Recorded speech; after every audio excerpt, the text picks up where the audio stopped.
All right. It looks like it's changing over. Let's take a look.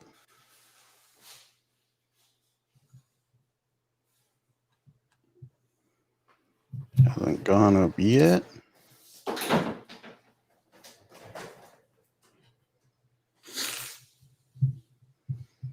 All right.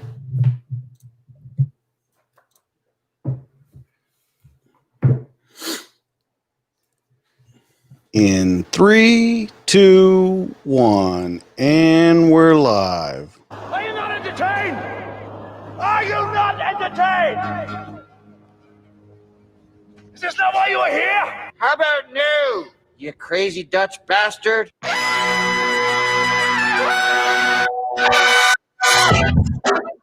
What we've got here is failure to communicate. 60% of the time, it works every time. That doesn't make sense. Everyone in this room is now dumber for having listened to it. I award you no points, and may God have mercy on your soul. That's cute. I remember when I had my first beer. Why so serious? I am serious. And don't call me sure. What's up, everybody? It's Friday night, and you know what that means. It's the Dads That Drink. This week, we are so honored to have our guest on.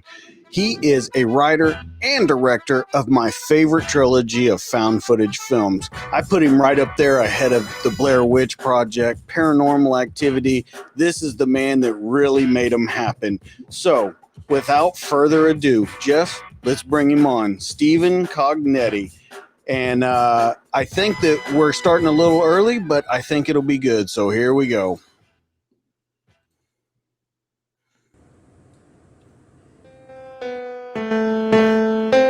So, Stephen. Hey, guys. So we hear the piano, the famous theme song. Yeah. So it's me trying to learn how to play it. So. No, it's all right. so easy, but I can't do it. Yeah. Did you play that, DJ? No, I was lying. I didn't. Did you get that from when the kid was playing it in the second Hell House? I think, right? Yeah. I bet. Yep. So, Stephen, we're so glad you're on here with us. And we want to talk. And thanks for accommodating the little bit earlier hour for. Oh, absolutely. For me. No, it works out great tonight, actually. Okay. Yeah. My co-host has to be at a golf tournament in the morning, so I think it'll work out pretty good for everyone involved. Cool. Oh man. So, you miss golf? Yeah, I don't get out to play as much as I used to, but not any good. Not well, but I still used to get out there a lot more. I'll hit enough good shots to make me go yes, and enough bad shots to go, why am I out here in 105 degrees in Texas? Yeah.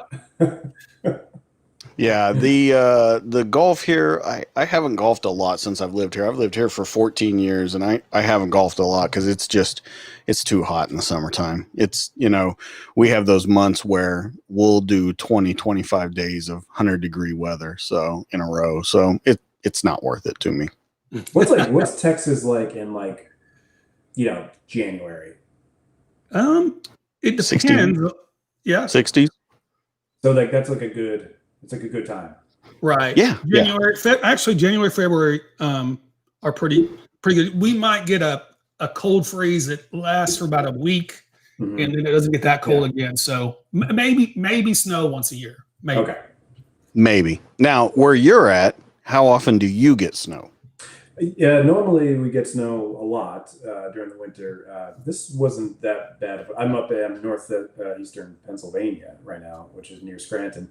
And it gets cold. It just gets really cold. Mm-hmm. So in January we're looking at sometimes it gets to 0, and Wow. you can't do anything, except stay inside with 10 blankets on you. But so the winters are very bleak and desolate. But I love if for that little bit in spring and that little bit in fall, you get no humidity, 65 degree weather. and you just get like a little taste of that at the end of each of those seasons, growing at the end of in the beginning of summer. So it's great when that happens, and I hear that happens a lot more often in other parts of the country. But Were you born and raised in Pennsylvania? yeah. So I've been here most of my life, except for when I was living in New York when I did Hell House.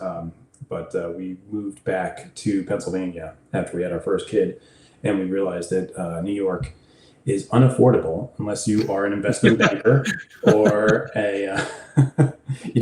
unless you run J.P. Morgan. Manhattan is it's tough. The budget is tight. So, well, we didn't bring you on to talk about weather. Let's get to what everyone wants to talk about: the movies. Okay, I thought we were just talking about weather. So, me too. I you know what? Never mind. You know what? That's my mistake. That's my mistake. So, can we go ahead and get the 7-day, Jeff? No, better not go into that.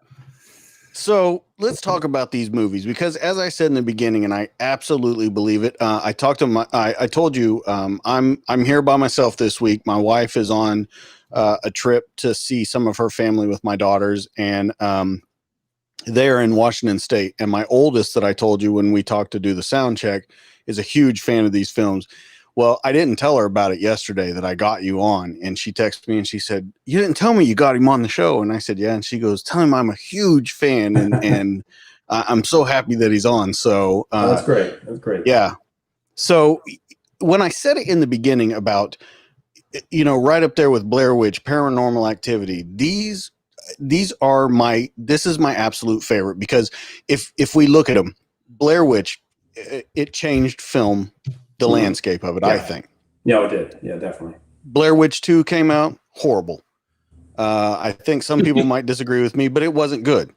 Then you have Paranormal Activity. The first one's great, second one's pretty good, and as they start going through the trilogy, they start kind of losing speed on it. It doesn't stop with Hell House. All three, they blend seamlessly together. There's just so much about these films that's so different from everything else. Oh, I appreciate it. Thanks for saying that. So, do you know maybe what makes the difference? I can't speak to that. I did enjoy all the paranormals. I did not see the latest Blair Witch. Didn't Blair Witch have like a recent found footage? Yes, it did. Found footage. I thought so. That. Yeah. Yes. And the reason I didn't see that, I was because I forget if I was in the middle of writing 2 or 3 or I was still working on one. I don't even remember what year that came out though, but I kind of stayed away from it because I didn't want to. I was trying to stay away from other movies that were in the genre I was currently writing. I didn't want to have any outside influences or anything like that. I didn't want, so I mean, for me, I just do what I like the most, which is just subtle scares. Keep things subtle. I hate the jump scares. It's why I'm not the biggest fan of slashers, but I mean, I think slashers are a ton of fun. I love them. But when it comes to horror movies, I'm all about very subtly creepy things that happen that just give you the chills and not necessarily make you jump, but just kind of make you uncomfortable. And so that's the whole idea behind Hell House and all the sequels and the scares. And so I just write the kind of scares that I myself like to see on the screen. So Stephen, how long have you been interested in this? I guess you've been. These are the only 3 movies I know of you've done. Is that correct? Yeah. No. Yeah. The only. Okay. And how did you get into this type of horror in general, and this type of horror films or movies? I was making shorts, mostly comedy, in college and after college, and at some point, every filmmaker, especially indie guys like myself, you got to make the jump to a feature film at some point, and when you do that, you have to make sure the idea is good. And, I've always enjoyed horror films, but I never made a horror film or ever written a horror, anything on that, in that genre. So I just jumped into it and wrote the first draft of Hell House, probably I think it was like 2011, and it was awful.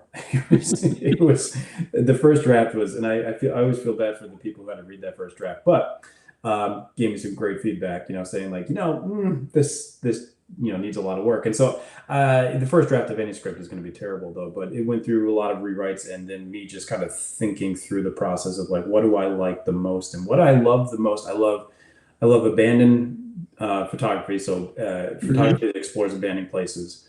And I love mysteries like Datelines and those things. And like, like the new Unsolved Mysteries that's on the reboot that's on Netflix, like those two. So I combined those two things: an abandoned building that has a mystery that we explore through a documentary style, and I kind of just combined what I love, and that's when the kind of script the very good ideas start coming together and formulating together, and it just went from there. So when everything came together and you put it together, how did you come up with the location choices? I know that from everything they say, it's close to New York, like you said, and things like that. But how did you settle on the locations? The locations, like the real location we shot at, right?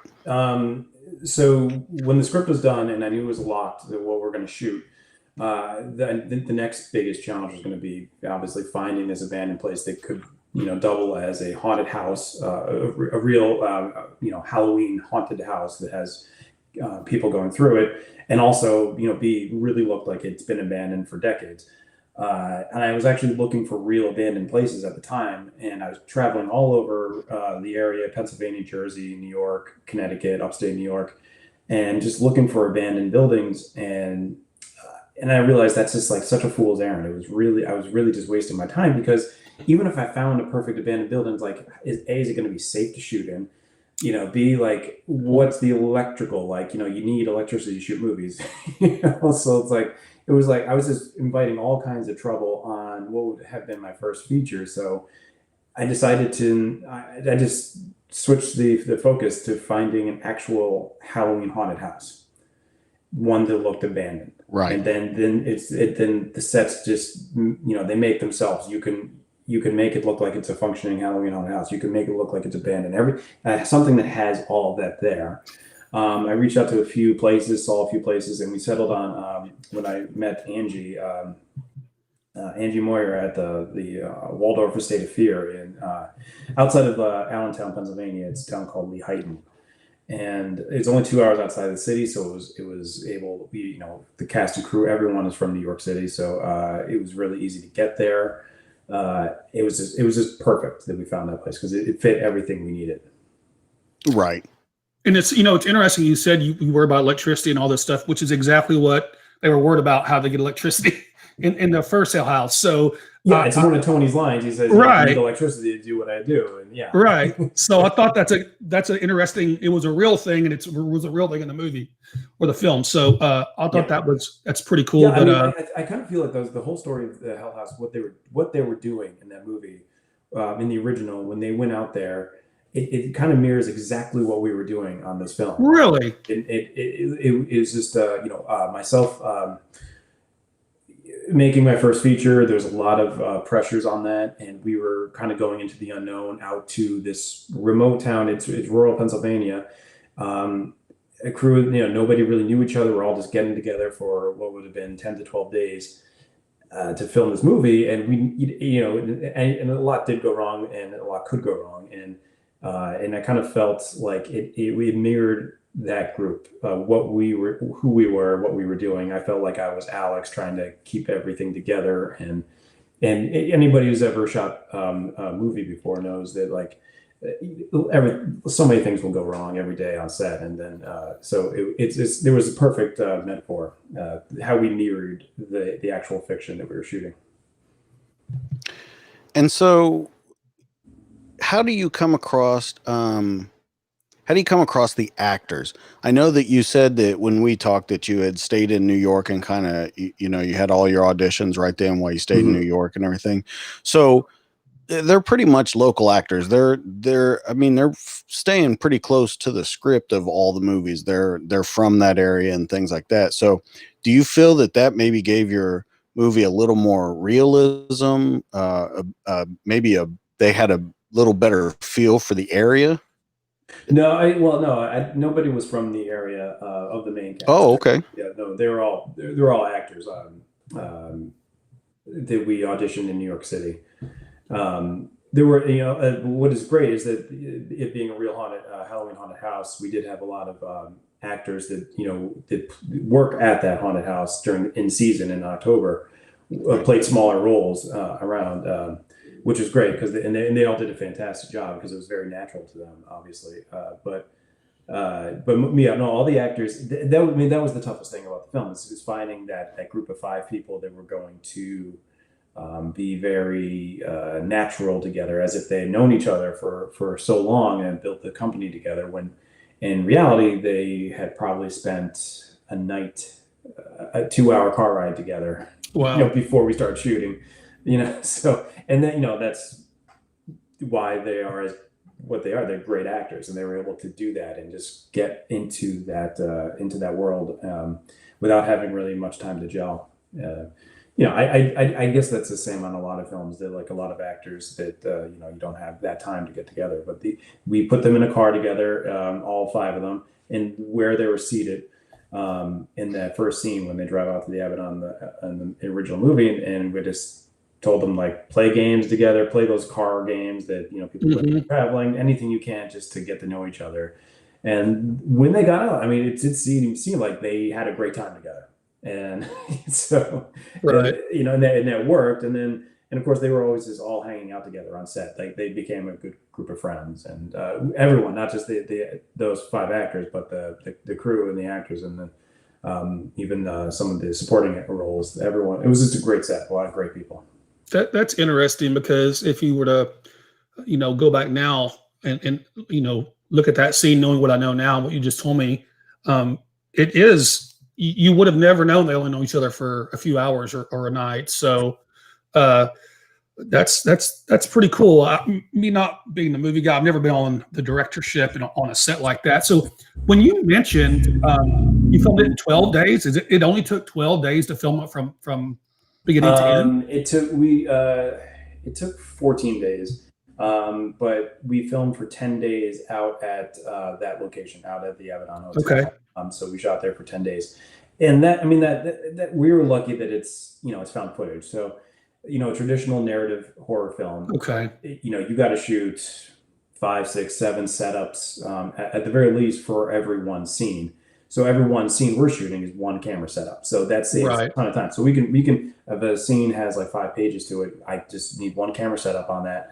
I could probably shoot about 8 to 10 pages of script a day, whereas narratively, a traditional narrative film where with lots of camera angles, that you could probably only do 3 to 5 a day, depending on the scene. So we were able to save a lot of money that way by only being on location out there for 10 days. And then your shoot time is less. So we were only doing like 12-hour days. We didn't have to like shoot through the night or anything like that. So,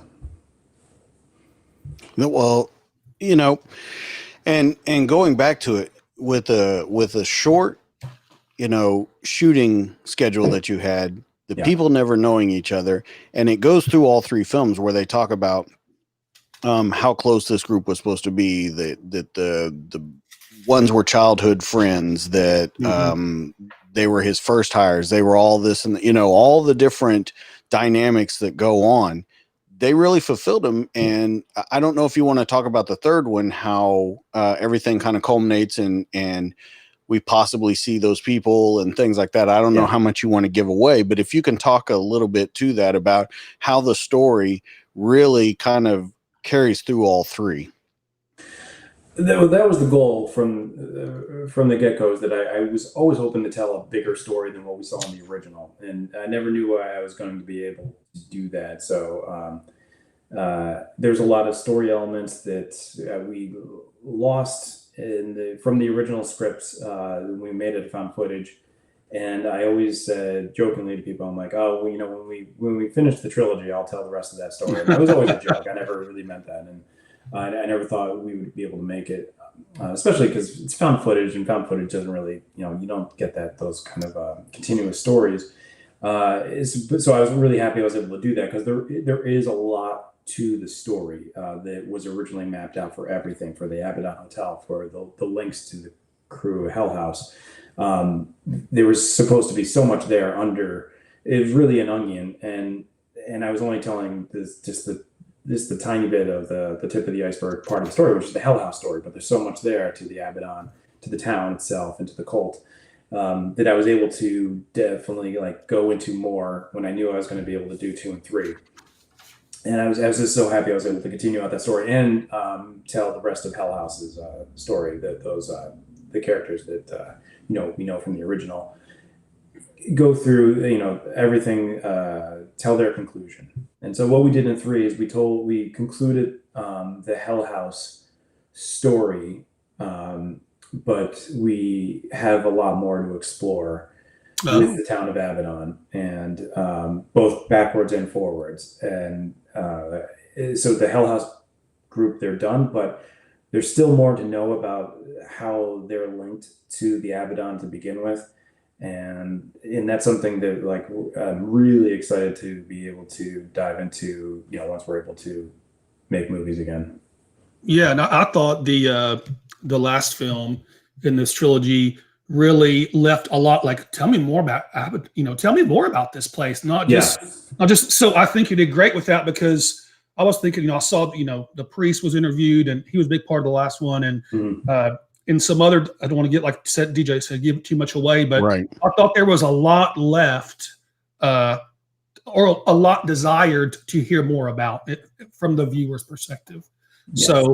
So yeah. So let me ask you, as far as like haunted houses or truly haunted locations, did you go to some of these out beforehand? And are there any that stuck with you? Not just locations per se, but truly haunted places, because the Northeast has, it's very old up there. It has its fair share of historical things. Like when I was in Boston, I did the haunted ghost tours and things like that. Yeah. So there's some things that maybe you gave you some vision of what you wanted.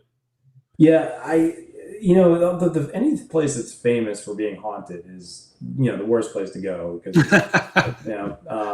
so if you're famous for being haunted, don't. But like anything off the beaten trail that you find that's just like spooky and abandoned, I love. Okay. Going into if you're just down some random road you've never been on, driving somewhere, lost somewhere, and my favorite thing is to come upon a building that's just like abandoned and you don't know anything about it. It's not famous, but it has a story. Sure. And so but the more fun thing to do is to make up the story. What happened to this building? Why is this building the way it is right now? And that's what happened when I came upon an abandoned house out in Rockland County. Years ago, and it was just it's actually the pinned tweet on my I'm gonna bring it up in a picture. So go ahead and keep talking about it. Yeah, and when I saw that house, and it just clicked on me. I said, this is where Alex Taylor comes with the group, and this is, something happened in this house, and I'm looking at it in the present, but I'm imagining it's past. And something happened in this, so that nobody knows really what happened, but bad things happen in here. And as I'm thinking about it, and I'm staring at this house as I'm pulled over along the side of the road, and people are probably wondering what the hell I'm doing. I'm giving myself the chills as I'm thinking about like all the secrets that are locked inside that place. And so I love coming upon abandoned places like that that I don't know anything about. Like, it's different, like places like, Eastern State Penitentiary in Philadelphia is a very famous place for being haunted, but I've never been there. It's probably a great tour. I don't know, but there's no ghosts are going to be seen there. I don't think there are any ghosts to be seen anywhere. Another thought. I love the idea of ghosts, there it is. but I don't believe in them. Yeah, that's the house. I loved finding that place, and that was the original place I saw, and that was kind of like the inspiration for the Hell House crew leaving New York City to go into more of a rural upstate place, and then finding this abandoned house, putting on their tour there, and then the rest of the story started to come. Like, why did they have to leave New York? Why did Alex take them there? And then the rest of the connections started to come together. But when I found that house, that was very inspiring, and I'm always inspired by abandoned photography. So that did look like a creepy house. Curiosity, and almost had a actually, I reached little out and I found- Amityville, Yeah. like I reached out to the someone in the neighborhood. I just randomly started knocking on doors, and I was asking about I bet they didn't think you were crazy at all. Yeah, and I think there was like some guy like out like walking his dog, and I was like, hey, do you know who like owns that house? And I remember that I gave him my contact info. He got back to me later, and he said like it's. And I was actually for some crazy reason thinking that maybe we could actually shoot there too. So glad that I walked away from that idea of like, no, just use that. That's your inspiration. Doesn't mean you have to shoot there. And that would have been a nightmare. I'm just so glad we did not. Can you tell us a little about what could have been the nightmare, if you don't mind? Well, no, I mean, I could have been a nightmare logistically to have shot. Logistically, okay. So just thinking from the production standpoint, I'm so glad we moved. We might have needed a gardener, just saying. Yeah. It might need no, but that's the thing. It might need a lot of things that we didn't have in the budget. It's just like our budget was so low. Speaking of budget, can I ask you what your budget was for this film, if you don't mind me asking, if that's something to be known? It's low. It's very, very low. Okay. So I'll say it's. I think like the whole gag on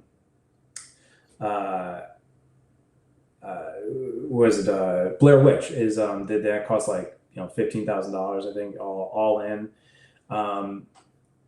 Ours cost more than that, but just a little bit, not much more. But I didn't mean to be out of bounds there. I wasn't sure. Jeff, he's a guest. He's a guest. Tell me more. I want to know everything. Yeah. No. That's not. It is very low budget film, and actually, I got to tell you, honestly, the thing that costs the most on all these films is the hotels, and the hotels cost so much because we're in the middle of nowhere, and we have a cast and crew, and we got to put everyone up, and when you're in the middle of nowhere, that's tough, and that costs a lot of money. We have a big cast, and especially on House 3. We had a huge cast because we were kind of like housing. At one point, we were housing all the cast of 3, 2, and 1 at the same time. Wow! Yeah, that was a spoiler. That was a spoiler, Steven. It was a cast within the cast. Yeah. Sorry about the spoiler, but it's 2020. I think a lot of people have probably seen that. So the bulk of the budget goes into just like the housing of the crew and actors. But after that, when you film in a small town, you get a lot of help. Getting the EMTs and the fire trucks and all that stuff. Like that didn't cost much at all. That was kind of like buy them a 6-pack kind of deal, and but they're willing to do that, and we can do that in a small town. We can't do that in Los Angeles or New York, so on our budget, or even Scranton where I am.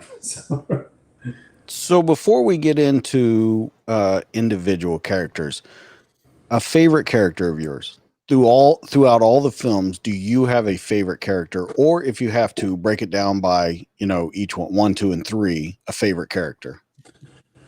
Not necessarily the actor, but a favorite character. Actor. So many of the actors I love. The characters, I think Alex was modeled a lot after myself. I think there's elements of Russell that I love because I've been thinking about that character Russell for so long, and I was so glad to be able to finally write him. But in terms of favorites, I don't have a favorite. I gotta say probably Mitchell Cavanaugh from 2 is right. He's a great character, and he has such a bigger role than really what comes out in 2. So I kind of I love his character because there's so much more to explore about him that we don't really know yet. And he's such a lesser known side character in 1 that you don't even see his face. And then 2, he plays a prominent role. And then in 3, it's kind of like, where'd he go? And that's something I'd love to be able to explore, and something we're hoping to. So that's definitely a favorite. I know everyone loves from what I hear from people who reach out to me on social media, say they love Paul, and Paul's hilarious. Is a really good, funny character, and and Gore Abrams, the actor who plays him, is just a fantastic actor and just perfect for the part. But I guess that's all. If I can quote Forrest Gump, that's all I have to say about that. I think some of the greatest lines in the entire trilogy were, can I say two things? One, you're a dick. Two, why? Yeah, that's right. That was his opening line. That was the best. You're a dick, and she kind of looks at him crazy. Why? Yeah, that was good. Yeah, I like Alex in this, and I can see the I guess the attraction or especially the second film of Mitchell. I thought that was great, and then Tully kind of got me going in the second one, and especially after you figure out who the heck he was a little while, you just saw him, you didn't know you were seeing him. So anyway, I liked those characters a lot. Yeah. And Tully has a whole new to me, it's just so much more real right now in my head, because we've been fleshing out more of the story of the 80s recently, and everything that's gone on. Me and Hell House producer Joe Bandelli have really been diving into everything that happened into the 80s and really setting in plot points and specific things, and how it all draws together to Hell House and the Abaddon Hotel, and so I'm just it's like, there's so much more there with Tully. Oh yeah, and everyone that we're all hoping to jump into soon. So let's talk about Tully for a minute, since we're on the subject. One, inspiration for him and his backstory. I got kind of a Jim Jones-ish kind of. I mean, with the story that they tell in there, not maybe to that scale, but right. But a Jim Jones, or I'm trying to think of the one that was in California, the Colt. But I would say it didn't come. This is not a direct inspiration, but I did think about David Koresh a little bit. Okay. And the reason for that, and we didn't obviously have any real chance to dive into this in the found footage world, though. But I kind of feel like I'd say that the nemesis of God is someone who's going to know the Bible inside out. And I'm not saying that David Koresh was the nemesis of God. I'm just saying that he was a man of God, though. But he knew a lot of his followers flocked to David Koresh because of his knowledge of the Bible. Mm-hmm. And he knew his Bible inside out. And I also wanted Tully to know his Bible inside out, even though he came to it from a different perspective.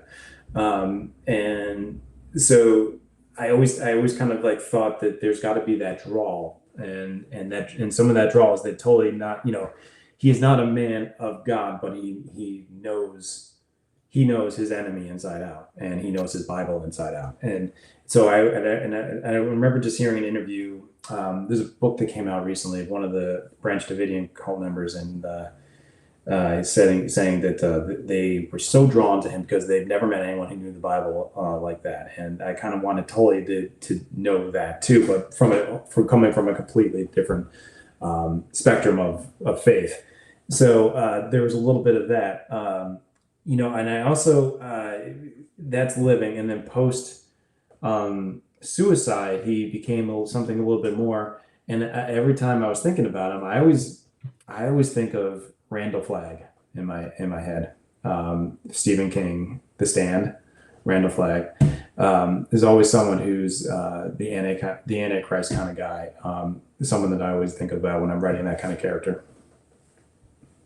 He kind of reminded me of the guy in Poltergeist, the older gentleman that he had like a priest outfit on. I can't remember his name in the movie, but I could see where you're going with it. And speaking of David Koresh, I went to Baylor, which is in Waco, and Mount Carmel is right. So I've actually took a bike ride out there and saw the branch, what was left of it, the bus that was buried on the ground. Yeah. Very, very interesting. And I think you hit something good here is not to get too biblical, but the devil in a lot of ways presents himself as a man of, or as knowledgeable and as God. Yeah. So there is a definite attraction to some people to that, and I can see why you use that kind of as inspiration, or at least that's something you had in your mind, because Yeah, I think that's a way to like lure people in and then turn them, and then absolutely look at this knowledgeable, godly man, but he has this other side we don't know. But absolutely, I agree with you 100%. Yeah. So, and that's kind of like who he is and what he did, and his origins are something that we've been we're just really excited to share. Yeah, you have a lot of creativity, I bet, and a lot of ways you can go with that. Yeah, no doubt. Yeah, I just should have put that together. Baylor. Yeah, I see the jersey in the background. Oh, well, he was the quarterback for Baylor when he went there. So he was like big man on campus. You're a big man on campus. I was just a quarterback. Don't let him lie to you. He was the quarterback. Yeah. I don't know. So he's humble. So in talking about that, and speaking about Tully and everything, was there a reason that you felt that this, because if you look at a lot of found footage films, they don't necessarily broach this subject as you did. They're a lot about just ghosts or folklore or whatever. Is there a reason that you went this route with that storyline all the way through all three movies? How do you mean? Which storyline in particular? So the one where, because if we look at it, ultimately the storyline is good versus evil, devil versus God. That arc, yeah. You don't see that a lot. You see demons and stuff in the found footage films, or you see folklore, supernatural things happen. But this one took a very specific storyline through all three. Yeah. And is there a reason that you chose, because it's so different from everyone else? Well, my background, I was raised Catholic, and Catholics take Satan and hell very literally. Mm-hmm. And so that's why, for me, The Exorcist is the most terrifying film out there. Yes, I agree with that. Like, I think that The Exorcist is a documentary. So, where my wife is... she made it out. She's okay. She became an actress later on. So, my wife is just in case you were worried. Right, but what I didn't know until I met my wife, she's a Baptist, and they think the whole idea of hell and the devil is silly. It's just like more like folklore. And I'm like, no, that's real. Have you seen The Exorcist? No. But so I like, that's always been a fun theme for me to dive into, demons, the devil, hell, and I actually always think that if you can prove the existence that there are demons, there are such things as possession and stuff like that, then therefore there is God, there is, that proves the other side.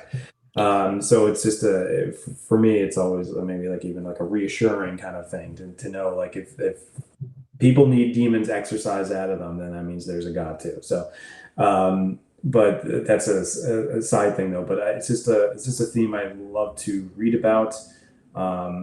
I always loved Dante's Inferno, all the themes within that, and that kind of just came out naturally when I was writing it. And then at the same time, my favorite novel is, as I was just referencing before, The Stand by Stephen King, which is just so heavy in that, and I kind of felt like I was having my own mini good and evil battle. Did you see it in other literature, and especially some of King's novels within the film itself? And for me, that was a lot of fun to dive down that rabbit hole with my own story. So is it okay to... I'm sorry, go ahead, DJ. No, we have our first question. So this was a thing that I was telling Stephen about, that all the people watching could actually put in their questions. So here's your first question. Are you ready? Yes, I did try to match my T-shirt to the background on my wall. It didn't come out. Oh, okay. This is the question. Okay. So, why was the piano playing that song in the church as the priest was being interviewed in the third movie? Good question. The piano theme was being played in the church, and is kind of like an Easter egg. And anyone who knows the piano, it's not much of an Easter egg. That that was very obvious.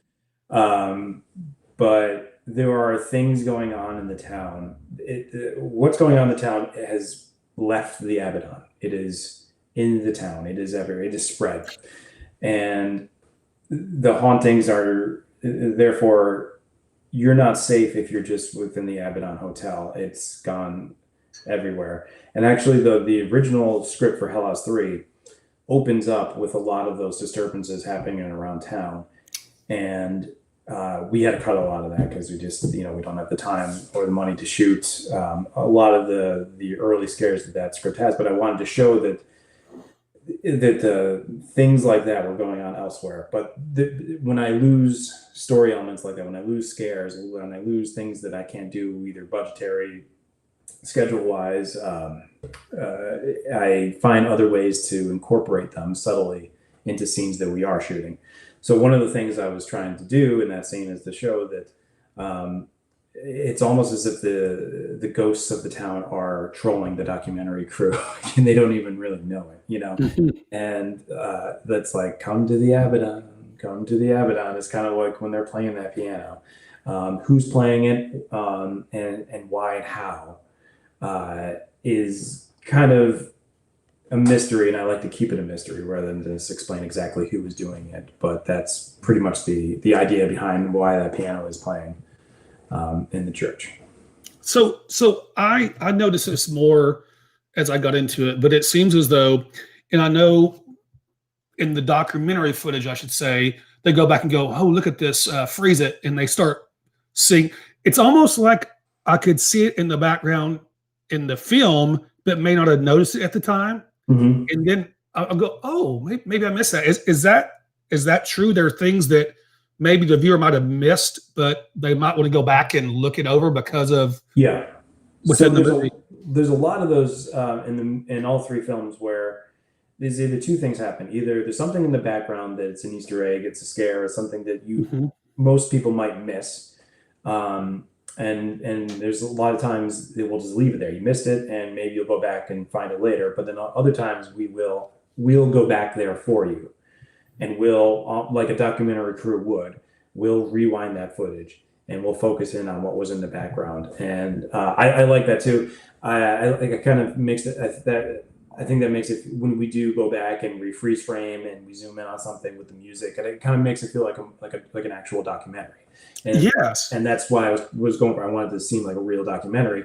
And as I was going through footage, because those recalls were not in the script, but I was doing the editing, and the editing is the last draft of the script. And so when I was doing, especially like, let's say the strobe light scare with Paul in Hell House 1, Paul runs out, he throws up in the ground, great scene because he literally threw up, and that was awesome. But I would say that if I'm an editor of a documentary and I have this footage, I wouldn't just move on after I showed that. I would show the audience more of that, what was in the lights, what did we see in the background. And so sometimes we do go back, and I think that's a really cool mechanism that we can use, because we're a documentary. You can't do that in traditional narratives, but you do that in documentary. And when your film's a documentary, I think it's great to use that tool, that playback tool. Don't do it too much, but if you like in certain scenes, it really lends to the scare when you're able to do that. And then sometimes we let things play out, and if you saw it in the background, you saw it. If you didn't, you missed it. Maybe you'll go back there and find it later. So it's kind of like at the end of Hell House 1, when Diane is going through the hotel herself at the very end, Alex is in the background, standing there. A lot of people didn't catch that, but that's not something we would have ever recalled. But wait a minute, say that one more time. In the end of Hell House 1, and when Diane is going through the hotel with Jonathan, their cameraman, and they eventually go up to 2C. Before they get to 2C, Alex is standing in the shadows. You can see him for just a brief second in camera, watching them. Okay. So I think that's what's cool, Stephen, is this is kind of a cult following too. It's like, you know what? I might have missed that. I'm going to go back and watch it again. I'm going to go back and watch it again. Yeah. I'm going to go back and watch it again. And that's my favorite kind of movies. Is yes, where, absolutely. They have something like, especially when you get to the end of the film, and you want to, and something clicks to say, oh, now I should rewatch something from Act 1 or 2 because now it makes more sense. And I'm not speaking generally specifically to Hell House. I'm talking to any film in general that does that. I just love that kind of film that when you get to the end, it makes you want to go back. and look at other elements, that things that might make more sense now that you know where the rest of the film had gone. Those are my favorite kind of films. We try to do that as much as we can, and you know, in Hell House. But yeah, so it's fun. It's fun to do. And that's a cool thing too, I think, is because when you go back and look and go, wait a second, maybe I want to see where this makes sense, and it's almost maybe not a different movie, but you see it through a different perspective, and then you catch something else. Oh, I go see it again, and maybe I even understand it more now. Right. So I think that's cool how it's created, either intentionally or unintentionally. And you can just go back and watch it, you know, one after the other. So I'll definitely go back and watch probably the second one again. Yeah, there's a lot of setup in one. All of them set up each other and in different ways, and a lot of things that you know, a lot of people you wouldn't pick up on the first viewing. But it makes sense after you see it all. They were talking that, they were referencing that. This was foreshadowing this, and it's fun when you can do that. It's fun when you can add those elements into especially the found footage film, because those are tough. To put in. So you talk about you know, Act 1, Act 2, and Act 3. Every movie follows kind of that guideline, or most of them do. Yeah. Would you consider these movies kind of an Act 1, Act 2, and Act 3? Individually in themselves, and then Act 1, Act 2, and Act 3 in the trilogy? Yeah, no, I've always described them as they are their own acts, and they're 1, 2, and 3 acts of a bigger movie.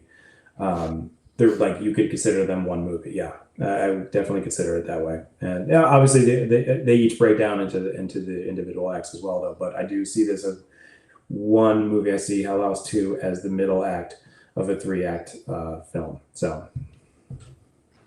So in talking about the movies, you and I, when we were kind of doing a sound check, we were talking about Trouble. That well, hold on, before I get to that question, we have another one that popped up on the screen, so give me just a second. Cool. All right. So it says, are you planning on exploring the town fair tragedy that they spoke of in number 3 in the Abaddon tapes, which I cannot wait for? Thank you, Amanda. I know her. Yes, we are definitely.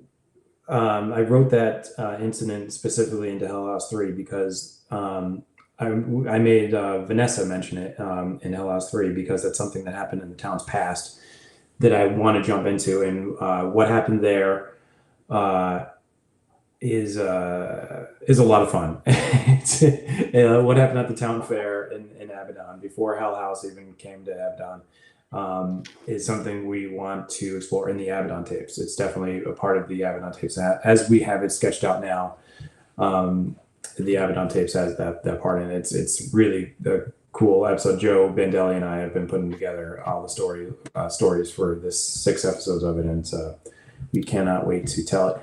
We don't know how we're going to do it yet, but we're going to do it. So I don't want to give too much away, but in the last Hell House in the trilogy, when they're doing a play that's Faust, and I thought that character and Faust were eerily Wynn's character and Faust, even though he was the head of the thing and not actually acting, but they seem like the same character to me. Yeah. In that.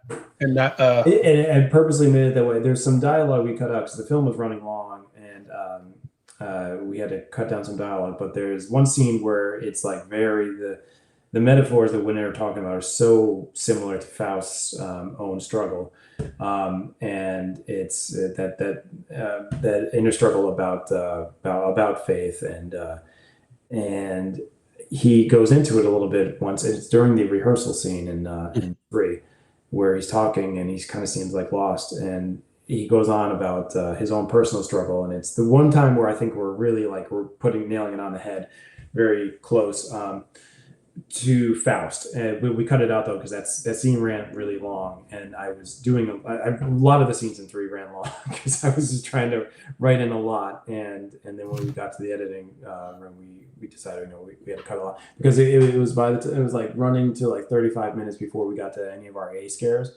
And that, for me, that's fine because I like slow burns. But like for, where I was talking with our distributor and other people that were working on the film, and they're like, we got to get some scares in quicker. We got to cut some of the fat out of the first act. And, and I'm like, oh, okay, that's fine. So we lost a lot of the dialogue though, but that is a very purposeful, specific comparison between the two, Russell and Faust. And you really pushed my literary lack of knowledge. So I went and looked up Faust, and man, it led me to read a bunch of cool stuff. So I appreciate you doing that. And DJ, don't even make Jeff the Philosopher come out, but I will. Listen, Steven, let me explain this real quick before we move on. There is a person named Jeff the Philosopher that lives inside Jeff the co-host. Unfortunately, Jeff the co-host usually eats that one. Right. You don't want Jeff the Philosopher to come out, but I'll make everybody cry and think deeply. And so look at this. Well, we got another comment that came in. No question. Just want to say your film kicks ass. Rock on, bro. It's so nice to see that. And a lot of people have reached out to me on social media saying how much they like the House movies. And as a very low budget indie filmmaker, it's like makes my day when I read comments like that, because it's just hard to do. And I put what I like in a horror movie out there, and it's always great to hear when other people appreciate that same style of horror, that subtlety. And thank you to that commenter.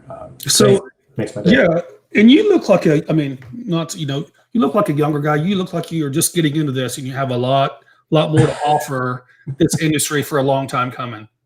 No, I'm not. I'm 39. You're still a young man. Yeah. You're younger than us, so yeah, you haven't hit 40 yet. Yeah, haven't hit 40 yet. Yeah. No, it's a tough industry to get into. So, I mean, I'm only just making my own films independently, scrapping together cash anywhere I can. And so that's what I'm saying. That's why it's great to see that people are seeing it and they're appreciating and they're liking it. And that's so for me, that's just the greatest thing that could happen because it's so hard to do it. It might not ever happen. People might not ever see your film, let alone a lot of people seeing it and liking it. So it's just great to hear when people say. And did you go to did you go to school, like a film media school? Yeah, no, I went to the film school in Philadelphia. Oh, nice. And it's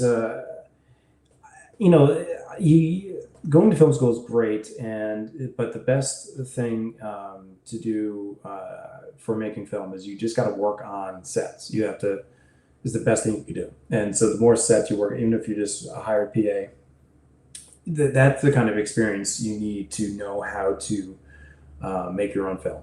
And if you're going to direct, you got to make a lot of shorts before you make your own feature length, because you want to get those out of the any mistakes you're going to make as a director, you want to get them out of the way on short films before you're doing it when there's more money on the line and more at stake. So I did 3 short films before I went into my first feature, and that was good to have those under my belt.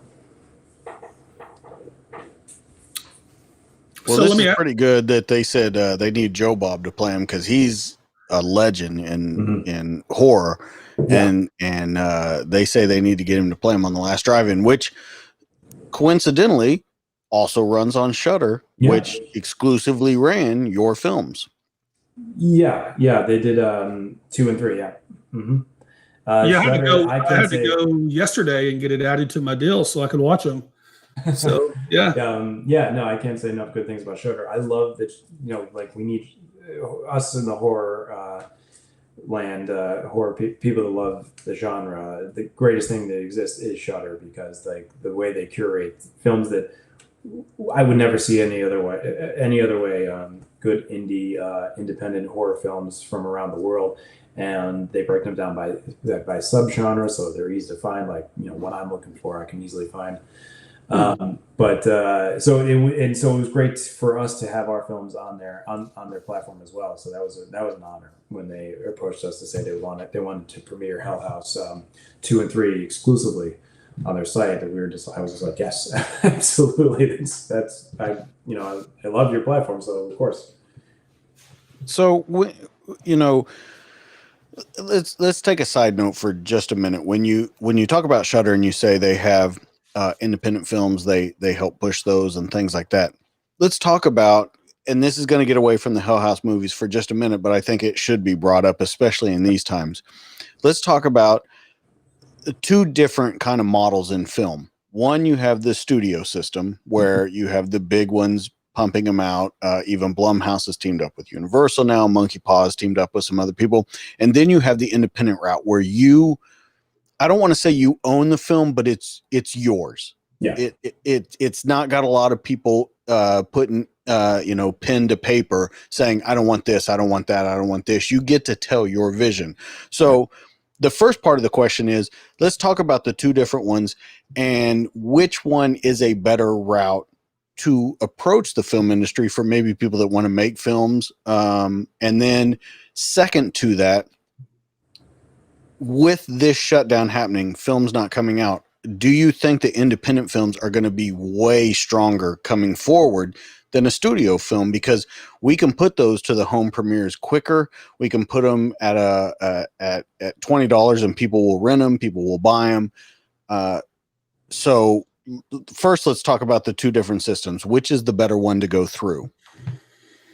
So the better, when you're starting off as a writer or filmmaker, you have no choice but to go indie. So you have to go indie. You have to have a script. You have to raise the money. It's very rare that you're going to be able to get any studio backing on your first film or anything you write. There's no other way to do it besides the indie level. So the best way to do it is what I always tell people is do whatever you can to keep costs low. And if you keep costs low, then that is a model that can live on the VOD platforms, that you don't need studios, you don't need theatrical. But if you make a $5-10 million film, I don't know if I don't think the math works out for you to go straight to an iTunes release. But we'll see what's going on right now. So I think for every filmmaker would love the backing of a studio, because that just means more, you have more money, which means you can tell your story better. And I would have obviously loved bigger budgets for these films. But the way you have to go is the indie route. Now, going forward, in the environment that we're in, the studio films versus indie films, I think indie films will be able to get off the ground quicker because they're smaller, they're more, they don't have so many moving pieces to them that they might be able to, I think they'll be able to go into productions a little bit sooner on a smaller indie film than you would on something bigger where there's more people. Because obviously in this, the more people, the more dangerous. So I think, but that's only going to be the norm for a little while. But I think VOD has been taking off for a while anyways, even pre-COVID. I think there's a route for filmmakers to go to not be theatrically released movies and to get your movie out there to audiences. Like Hell House did that. We got people saw it, and that was just through an Amazon release or Shudder release. So I think that and COVID might even make people say like, hey, maybe I should be relying on VOD more than theaters, though. But theaters are always going to be there, and they should, because I love theaters, though. But I'm just saying, you don't need it, especially in the indie level. You can make a good film and you can make a return on your investment through the VOD model. It's there right now. It has always been there. It wasn't just for COVID. Well, there's a couple things, and I'm no filmmaker, but the things that I would disagree with that statement, where you say that, you can tell a better story with the studio, you have more money and stuff. Your films and other films, independent films, have shown that you don't need that to tell a great story. And I think that sometimes the studios get involved, because if you look at a lot of films that come out these days, studio films, they're garbage. That's why they're going back to just redoing things. No, you're right. I mean, there's two sides to that. So if I ever got swept up into a studio film, yes, I think what I wanted to do with Hell House would have gotten micromanaged and put through a processor and went through 1,000 edits and had to go through 1,000 rewrites. But then there's the other side of the studio process, which is like when you get to a level that's, you know, gigantic, when you get to like a Chris Nolan level or something like that. Nobody's telling Chris Nolan how to write and shoot the Tenet, you know. Right. So there's Nolan, and then there's like other people that are just entering the system that have to abide by what the studios say. This is an example of a filmmaker, but there's many of those higher up filmmakers that they get to dictate the terms of their film, though. But yeah, you're absolutely right. For me, the only way I would be able to do it is on the indie level. When I say I would have liked to have had the budget, I would have liked to have the budget, sure, but I don't. For Hell House, it's not like we needed $1 million, though. I just would have liked, maybe the budget to have 3 more days of filming. You know, like it's not like you know what I mean. Like it's not like I needed a huge CGI budget or. The thing I wanted the most on the films that I didn't have more time, and and every day on a film set is a lot of money. And so, and we only have so much of it. So we had to cram a lot of shooting into a tight schedule. And that's the only thing I didn't like about one, and mostly 2 and 3. 2 and 3, they were bigger films, and they were rushed because we didn't have the money to shoot them over the span of 15 to 20 days, or even 30 days, like a lot of films do.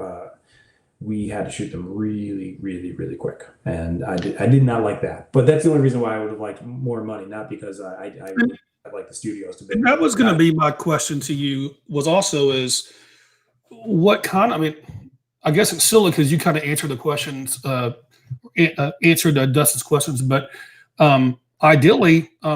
You feel like you could have done a lot more with larger budgets if they didn't take your creative rights away. Yes. I mean, as I was saying about Hell House 3 opens up with a bunch of things going on around the town. We had to cut that all out. And there's a lot in 3, the scene, think about the scene with the Lazy Susan as the camera spinning around in the bar. Like everyone did a great job. It looked great though, but I think if we had 2 days to film that instead of a half of 1 day, we only had a half a day to film that. I think we could have done more on that. Just made it on a grander level, and time is really what that's the only thing I ever need and want. I just need more time. Well, I guess when you're making it too, Steve, it's like you may see something and you're like, wait, this would really click here. And is there any way we could do that scene in a different way? And so I could definitely see from someone in your position how you're blessed the film's getting done and you're happy for that. Mm-hmm. But there's always going to be somebody who's like, can I try it a little different and make it right or make it better? Mm-hmm. I guess those are the challenges you face in a lower budget. Classic, like the worst thing that happened on all 3 films was that in Hell House 2, and this was such a stupid mistake that happened. And I had a lot of mistakes in 2 that I wish I could get back though. And one of the biggest ones was the planning of the scene with Andrew Tully in the dining room with Mitchell. Mm-hmm. And again, there's another thing, like we had very little time to shoot that scene. And Andrew Tully's was supposed to become more demonic looking throughout that scene, and his appearance was supposed to change more and more. What I didn't realize is that, like, because it's just it was a mistake, and we learn from mistakes. But it's to do that, to have that makeup change, like you need a whole makeup department that you would have on studio to make that so quickly and throughout the one day of shoot. And so we realized that, like, doing his demonic makeup more and more, like, we just didn't have the time. And the reason we didn't have the time is because we lost daylight. We shot that scene the day after daylight savings time. Oh. And we didn't even realize we lost an hour of light. And so I needed that sun that'd be pouring in through the windows there for that perfect look. and that was fading fast. And I knew I still had 2 more makeup looks for Tully before we even wrapped the scene. And the sun is like going down, and I'm like, I can't shoot this like this. He's only here today.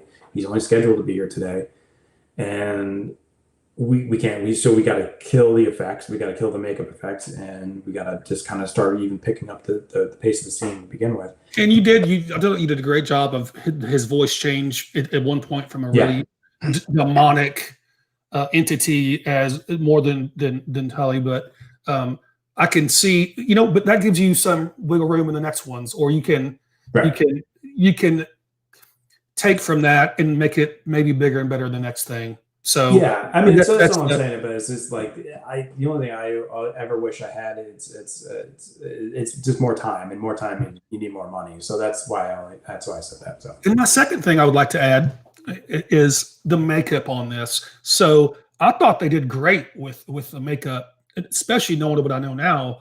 Low, but I mean, I've learned a lot about film and low budget film. Just have the interview with you is who did you have 1 or 2 makeup artists? And I thought they did a really good job with their limitations they had. Yeah, no, we had Lex was our makeup artist on Hell House 1, and then Jay was our makeup artist on 2 and 3. So 1 and 2 only had 1 makeup artist, and that's why it was like very like their department is very rushed. And I know like Jay was always stressed because I was like always coming in and be like, how's the makeup? We gotta go, we gotta shoot, we're losing light. And so for 3, we got Jay an assistant, and so he had a little bit of help. But it's still, he was very overworked and very stressed, and because it's makeup takes time, and you want to make it look right, and that's something you always got to schedule in.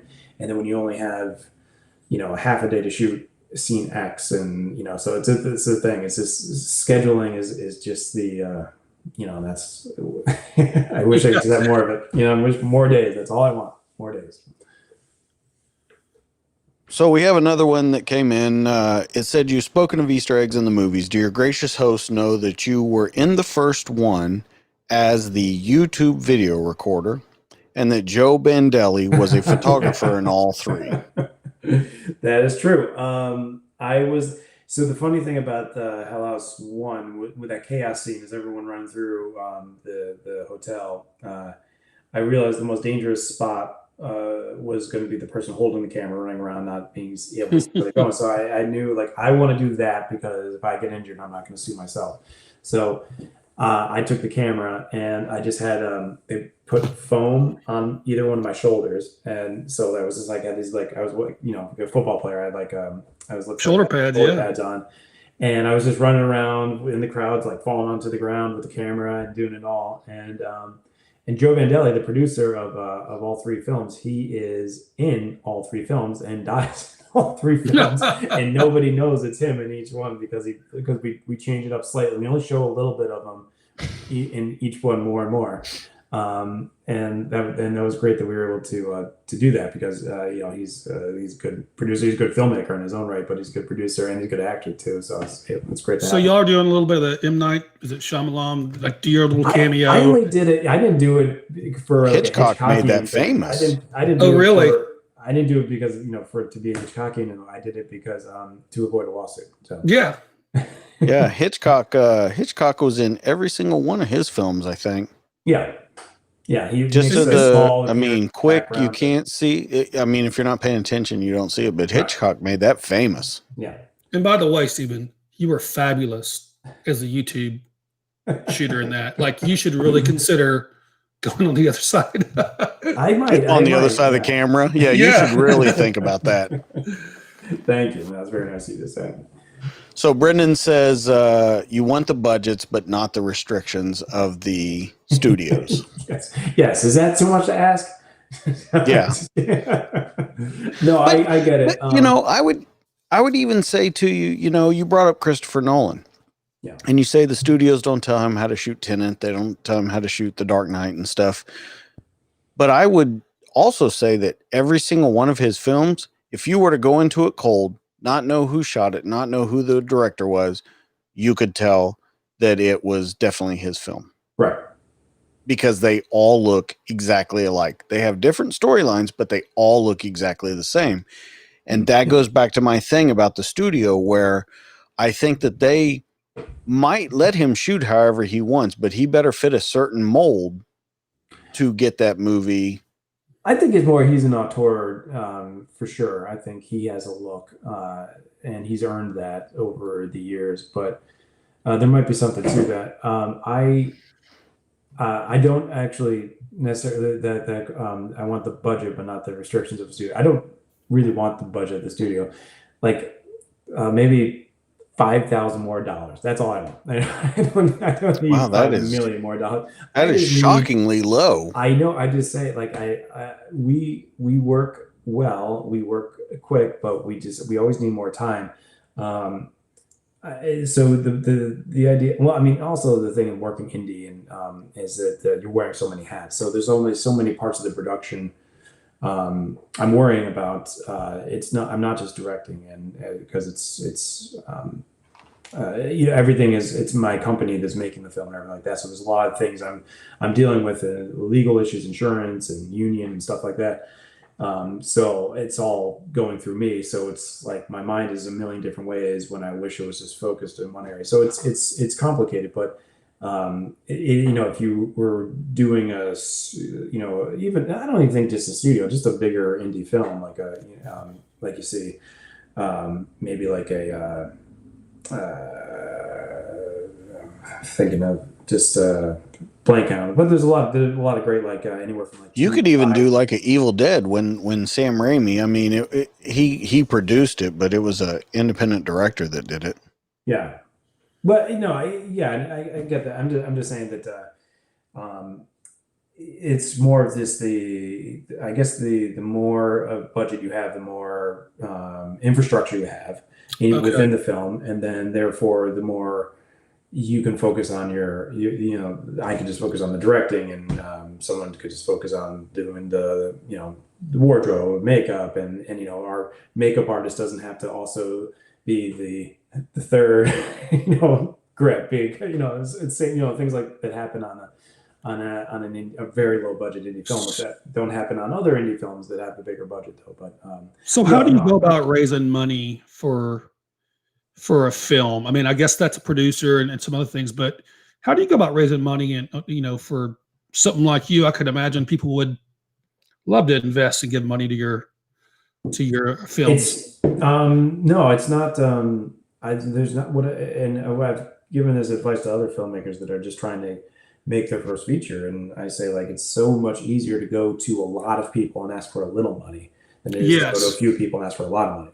I can definitely think that's a great strategy. So and that was my strategy. So it's never, I'm not going to go to someone and be like, "Hey, can you give me $25,000?" It's right. More like, can you give me $2,500? And that's like the most I've really ever asked, and or 1,000 or 500 even. And you spread that out, and then by at some point you have enough to put a film together. But you got to keep that shoot very tight, very quick and short, and that's gay. That's the challenge. It's a puzzle. Now I think indie filmmaking is like a puzzle. You're trying to put it together, and how am I going to do X, Y, and Z when I only have A, B, and C?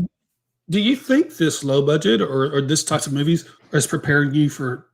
I mean, obviously not just a starting point, but it can prepare you to wear all those hats, to have the creativeness to succeed in the limitations, and then as you build, you're able to focus, and I think that will serve you well in the future, if that makes sense. We'll see. I mean, I don't know what I'm going to be doing in the future. I mean, actually, no, I know my future is exactly what I've been doing, is just scrapping together any kind of cash I can to make indie films. And when I say indie films, I think that it's very, we don't make there's indie films out there that are very amazing, well received theatrical films. But what I'm making, we're not making anything that has any kind of substantial budget at all. But we're trying to make good movies on the budget we do have, and that's all we're trying to do. And you get a good enough group of people together, good crew, good actors. It really doesn't matter the budget you have. But I would just say that, like, yeah, I wish I just had a couple more days. You know, just wish I had a couple more days. Even though, but I agree, as you were saying, it's like if you have the right group of people around you and the story's good, yeah, you can. You don't need that studio budget though. And I'm not personally ever asking for a studio budget. I just always just want a couple more days. That's it. There you go. So we have Stephen Cognetti, future Academy Award winner, calling it now. Yeah, and no, thank you. It's very nice of you to say. So not gonna happen. The big thing that's been on my mind the whole interview is I want to talk about specific. I asked you in the beginning of, you know, let me see how to say this. I ask you in the beginning when we're talking about all this kind of stuff, your favorite characters, not necessarily actors, things like that. Mm-hmm. In specific, I think there are 3 characters in these films that are very center stage of the films, but they don't have a lot of speaking lines. And I think you know who I'm talking about, the clowns. Mm-hmm. But they have so much that comes out in these films. Those were, I don't want to say they were my favorite characters, but they were definitely, when they showed up, I was like, oh, great, they're back. They're in this scene. They're in that scene. First, let's talk about the idea behind them, because it kind of seems a little off from what the backline story is of it. It's part of the haunt, but how they carried through, and I think they were awesome, especially your main clown. Right. So think about an abandoned place where something bad happened and the police sealed it off. The bad things that happen are sealed off inside of there. They're always there. So I think that was one of the more fun elements I liked about going into Hell House 2, is that we're seeing we're going into a place that's been abandoned since we saw it when Diane went in there, and what's changed. But nothing was ever taken out of there after after the Hell House tragedy in 2009. It's all still there. Everything is in there. So there's no, and so that's the most. I think that's the most fun thing, is exploring that abandoned place, like they did in Hell House 2, where it's all still there, and there's just lingering things around every corner that for the clown to still be there. Now the clown's not necessarily Hell House. The clown has really nothing to do with Hell House. That's the clown. Where that clown came from and won, we don't know. I mean, or at least we're not saying just yet. But I have a feeling it has something to do with the fair. So it's I mean, it's a theme. It's a theme that I mean, I love that clown. The clown was the first scare that I wrote in the original script that I wrote, the one that I didn't like. That's the one thing that stayed, was the first scare that I wrote was it was written a little differently, but it blasted throughout every draft of the script is the scare where they wake up in the middle of the night and they come out top of the steps, they look down, and the clown's standing at the bottom of the steps. That is the first scare I wrote for Hell House, and it's for the original script, and it lasted throughout every draft and barely changed at all. And I love the idea of that, because it's so subtle. The clown itself is subtle. The scare is subtle. Everything about it is subtle. Every element is subtle. And so the clown is something that was always going to be there throughout, because it never left. It's in there. It's there. It's in that abandoned building. Why would it ever be taken out? And so if you ever wander into the abandoned Abaddon Hotel, you're going to come into all of the things that Hell House left there. Right. And on that, since we're talking about a couple of the scares, I think the best scare to me in the first Hell House was when he wakes up in the middle of the night and he's kind of correcting his camera and he sees the girl sitting on the wall behind him. He's like, he does that 5-year-old thing where he hides under the covers, that it's going to go away. Yeah.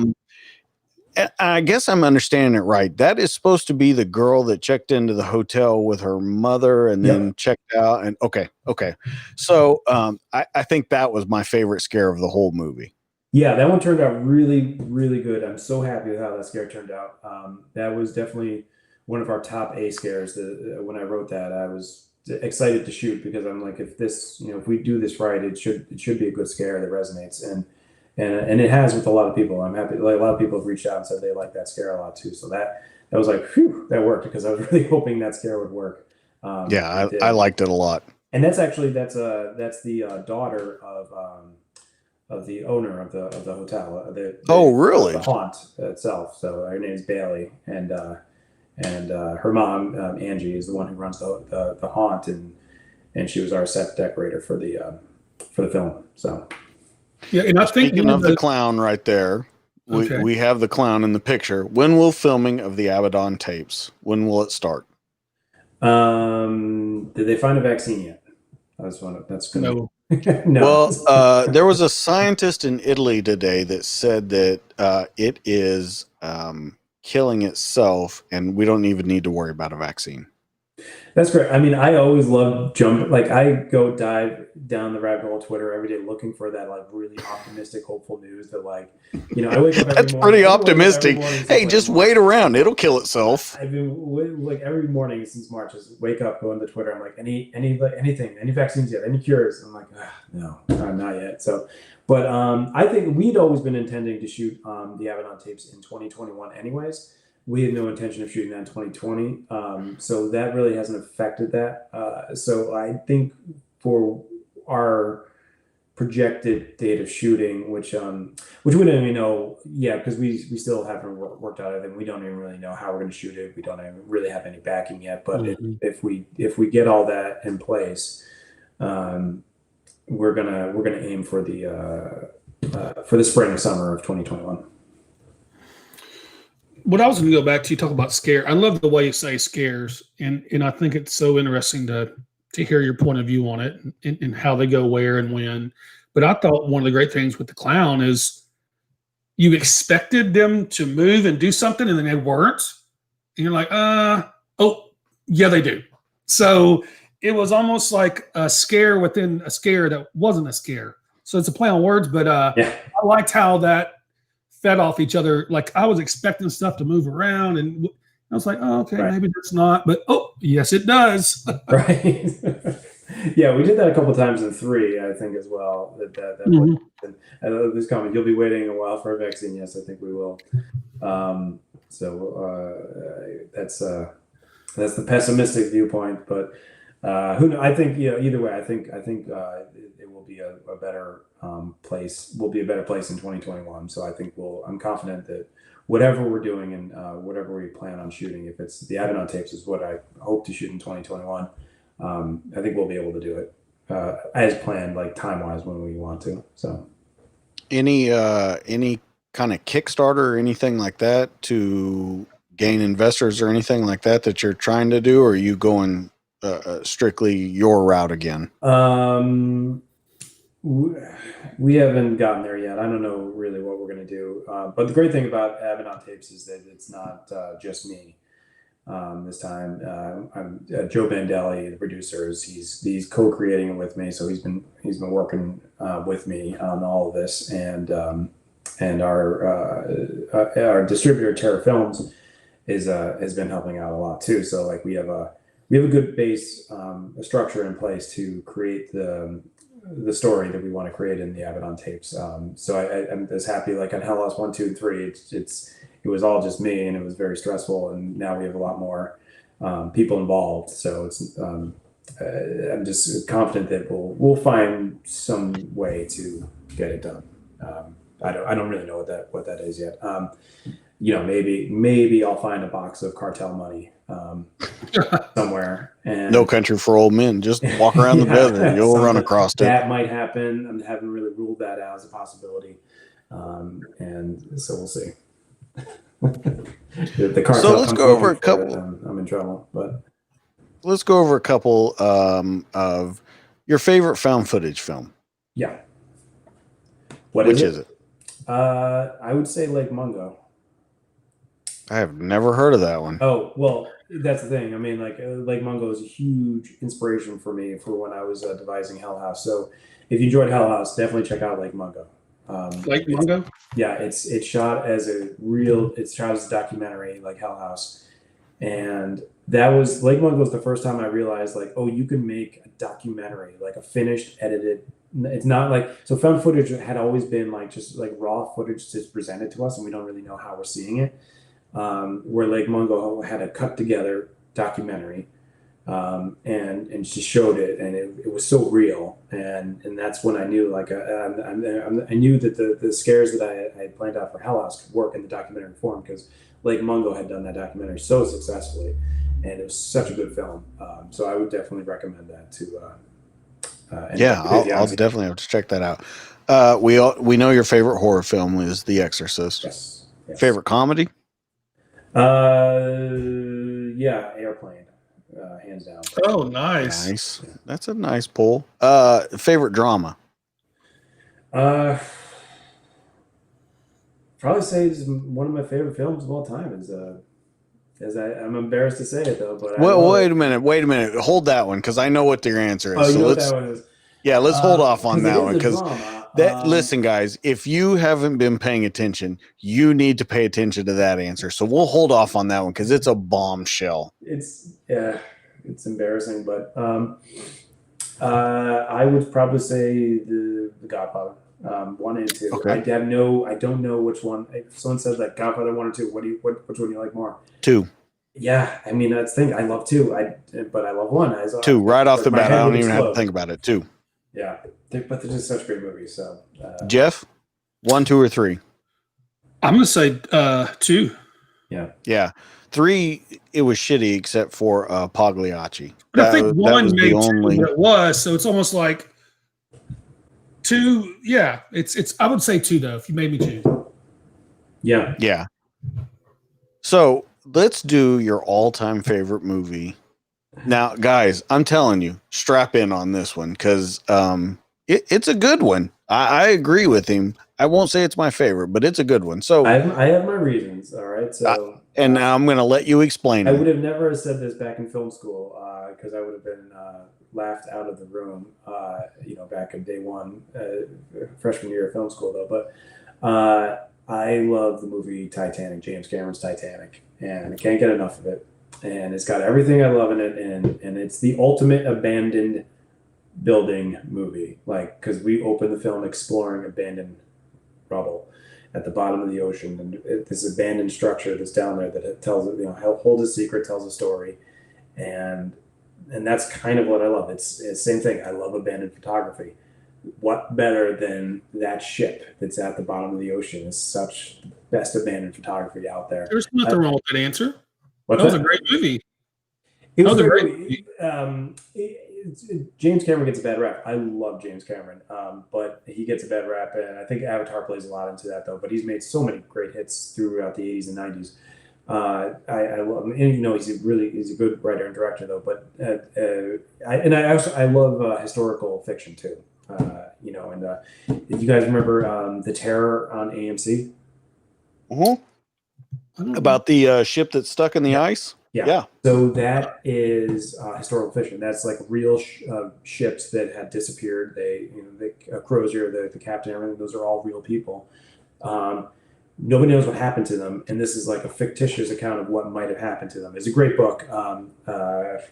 Dan, I have the book over there. I forget his name though, but great, fantastic novel of like what might have happened to these people trapped in the Arctic when their ship got iced in. And AMC made it into a series, fantastic series. But like any kind of historical fiction, taking a historical event and adding a little fiction to it and throwing a narrative into it, I love.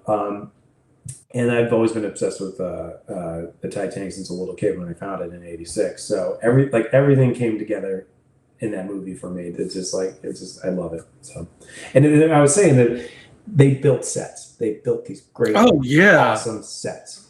And I guess at the time that was the highest. The movie that cost the most to make ever, right? Yeah, they built the sets and they sunk them, and it was great. They mixed together rec footage at the bottom and with footage that they created set wise to recreate the wreck at the bottom of the Atlantic. They just did so much of like old school great filmmaking there to tell an amazing story, historical fiction story that I love that. And I just love that they built that giant ship and they sunk it. That's crazy. So cool. That's called FU film money right there. That's yeah. Yeah, if we had that kind of money on set, we wouldn't need it. So I guess everyone's just eating lobster rolls every day. So Yeah, lobster rolls. That sounds like a nice thing to eat every day. That would eat into your budget pretty quickly. If that was on a set meal. Yeah. So let's talk a little bit about actually write, because you not only directed but you wrote these 3 films. Let's talk to what we like to talk on our show is people that are maybe scared to take that leap or scared to do that thing. What got you going in that direction? Of course you went to film school, but what got you going in that direction to write where people can, like a piece of advice that people can go, okay, I can do that now. Yeah. So that's the thing. I'm a terrible writer. Grammatically, I'm awful. And so, especially Joe Bandelli is the person who has to read the first draft of everything I write. And he's like, dude, like it's going to take me an hour just to get through the grammar correction. So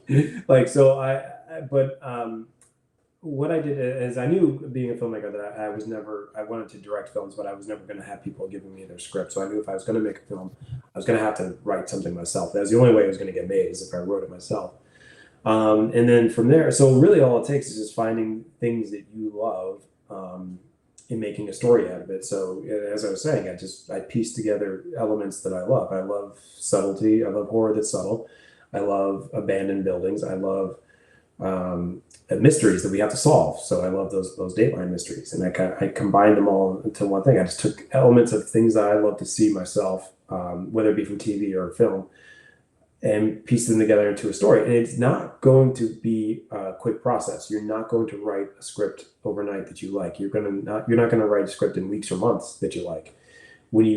It's going to take you at least a year. Maybe for me, it was probably 2 years to get to the place where I was like, all right, Hell House is ready to shoot. This is our locked script. Wow. And that's the thing. And that's the fun thing about writing, is that you just keep on rewriting and making it better. I like to think a lot and just keep on, just thinking of story elements and just not writing for days and just in my head playing these story elements until something clicks, till a light bulb goes off. Till like one of the better light bulbs that went off in Hell House 1 was when I didn't really know how to open the first act. And I was thinking, like, we needed something to pop in that first act, something where we need to start. And it hit me, and I just stopped writing Hell House for a couple of weeks, and I've just been taking the subway back and forth to work, and I just spend that subway ride thinking, and then boom, it hit me. There's a YouTube video of the tour, and that's what we're going to start with. And someone on that tour had the camera rolling the whole time. They never cut it, and they saw everything. And that was you. And so that was the light bulb that clicked in one that really and then that once I thought of that idea, that's where the rest of the script came out. And I was but you're always gonna, I'm just saying, just like thinking is a good process. Like, stop writing if you hit a block and just keep on thinking, and then light bulbs will go off. And every script has their own light bulbs, and it just takes time to get there. So you just need time to write a script. And if you're creative, you think you have a good story, and but you don't think all the elements are there, just it will come if you give it time. So if you just take time with writing a script, and it'll eventually all get there. So you said that you were taking the subway back and forth working. What were you actually doing at the time you were writing the script for Hell House? I was working as a production assistant for ITV Studios in New York. It was a great job at the time. I had a great boss who, when I told her I was going to go shoot Hell House, she said, "Great, go. I know this is not your career, what you want to do. What you want to do is working as a production assistant at ITV Studios. So go make your film." And I said, "Thank you." And she gave me a week and a half off to go make the film. And so I was getting up at 5 a.m. every morning to write about 2 hours. And then I would get on the subway around 7:30 And then I would just spend about 25, 30 minutes on the subway, just thinking about everything I just written, and then just driving on the way back on the subway and just thinking and thinking. And so that's those subway rides I credit a lot to just giving me time to think and really come up with like a lot of ideas. And then the layers that came underneath the A plot, and then put mystery layers underneath that, and to fill in the whole backstory of the Abaddon and everything like that. Just it took time to fill out in my own head, and I credit the commute. So that must have been an exciting time and a stressful time, because there's things I second guess. My second guesses, as far as figuring things out, you're second guessing yourself. But I guess that's the nerve-wracking part is I have this. How do I condense it into what it needs to be for camera and still get the scare factor or the storyline? Like you said, you always need more time. So I can imagine that's quite a challenge when you're into it in the thick, Yeah, no, it is. It is. But I mean, when you're writing in like very low budget indie, like I write, I'm sure there's a lot of people that know this. It's you got to write to what you know you can shoot. And so like whenever I was writing anything, it was always in the back of my head, can I shoot this? And and if I couldn't, then I wouldn't waste time on it. I would change it somehow to make it to something that's more adaptable to what we were looking, like what our budget was. I can't think of anything specific offhand of like anything that changed to adapt to our budget though. But I mean, I think all the scares were all the same. They never changed. But certain smaller story elements, I would say, but I was always writing knowing, we have X amount of dollars and we have X amount of days to shoot, and you gotta know that when you're writing. So we have another one that popped up. When can we expect another Instagram vignette?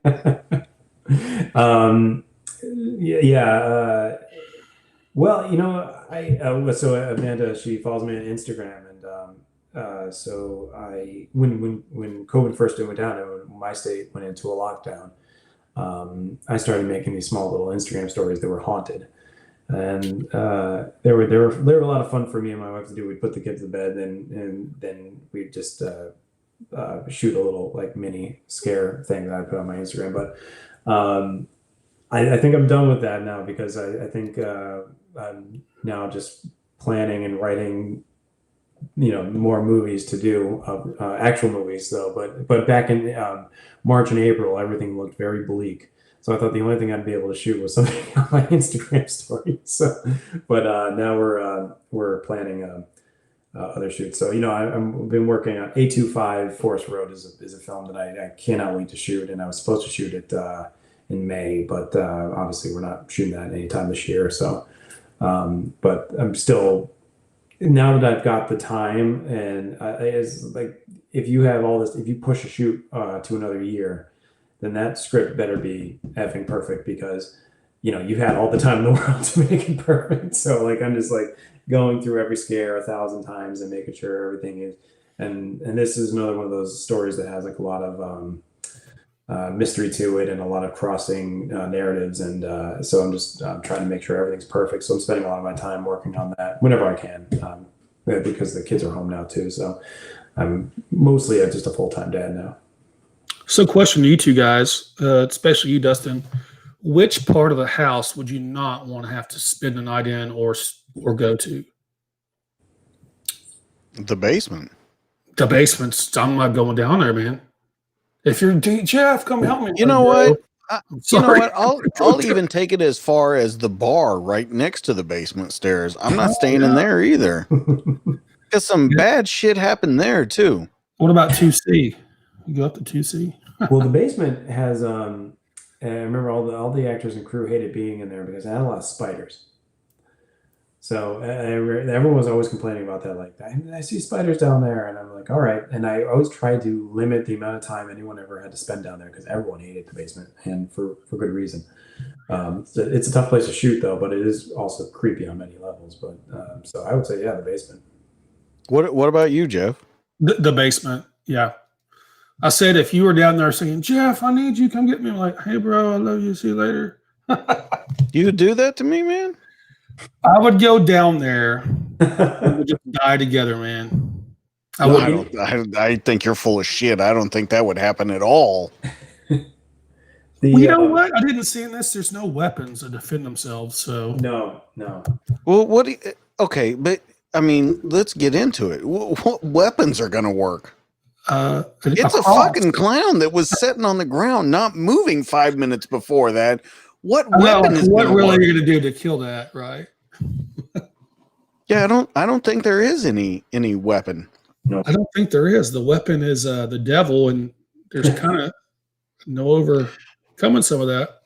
So you talked about the movie that you were supposed to start filming. Yeah. Can you tell us anything about it? Because now I'm super excited. I didn't know there was supposed to be another movie coming out. So it's my first departure from Hell House in a while, and I was hoping to do this in between, do this film and then do the Abaddon tapes, and and again, try to raise the money for each any way we can. We were looking good on everything, like budget wise, and we had already hired a lot of the crew and actors for 825 Forest Road. By the time January, February rolled around, and then March happened, and we realized, we're not going to be able to film. But it's just a really fun haunted house story based in the town that has like a lot of mystery. And it's just really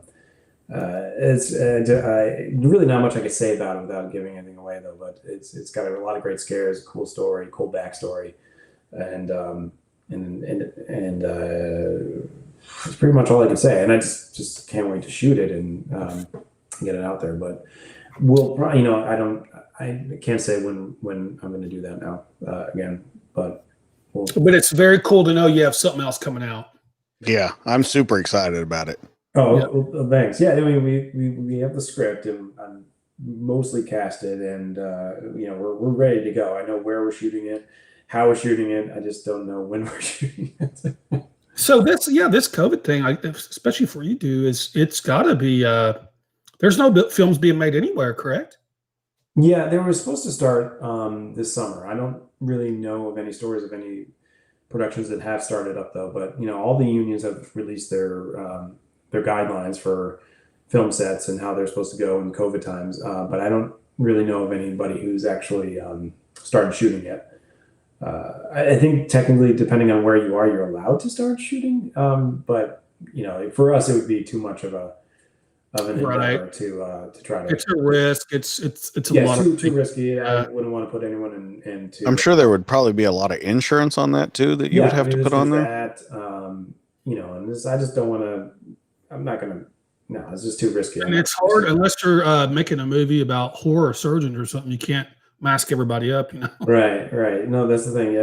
I mean, yeah. I think even whenever we do shoot in 2021, I think there's going to be some level of mask wearing and stuff like that. So, but no, it's just no, and then that's fine. I'm not going to ask any actors to put themselves at risk of being in a film. So I'm fine with waiting as long as we have to. So Jeff, I told him when we sound checked, I told him about the old Nazareth Hospital or the Baker Hotel. That would be an awesome place to shoot a movie. Oh yeah, it would. I think both would be great, but just the sounds like it. Yeah.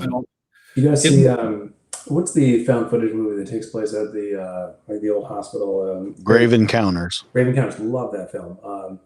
That was a good one, and that was like at an unused. It might be an abandoned real hospital, right? I think they shot that at. Yeah, didn't they shoot that at one in I think they shot it at one in Pennsylvania, didn't they? I'm not sure where it was, but. So our visit to Old Nazareth, it was interesting. So people are filming. Okay, that's good to know that people are going out there and doing it. I hope everyone's safe. It must be a neat. This is a guy named Josh that does a film podcast every week. So he is a huge horror fan. Yeah. So I'm glad he's watching. We can say his name. Cinematic Blind Spots, right? Yeah, Cinematic Blind Spots. Yeah. So yeah, the old Nazareth it was really cool just to kind of see, because everything's still there. Like I said, like the surgery wards are still there, the nuns' court, everything is.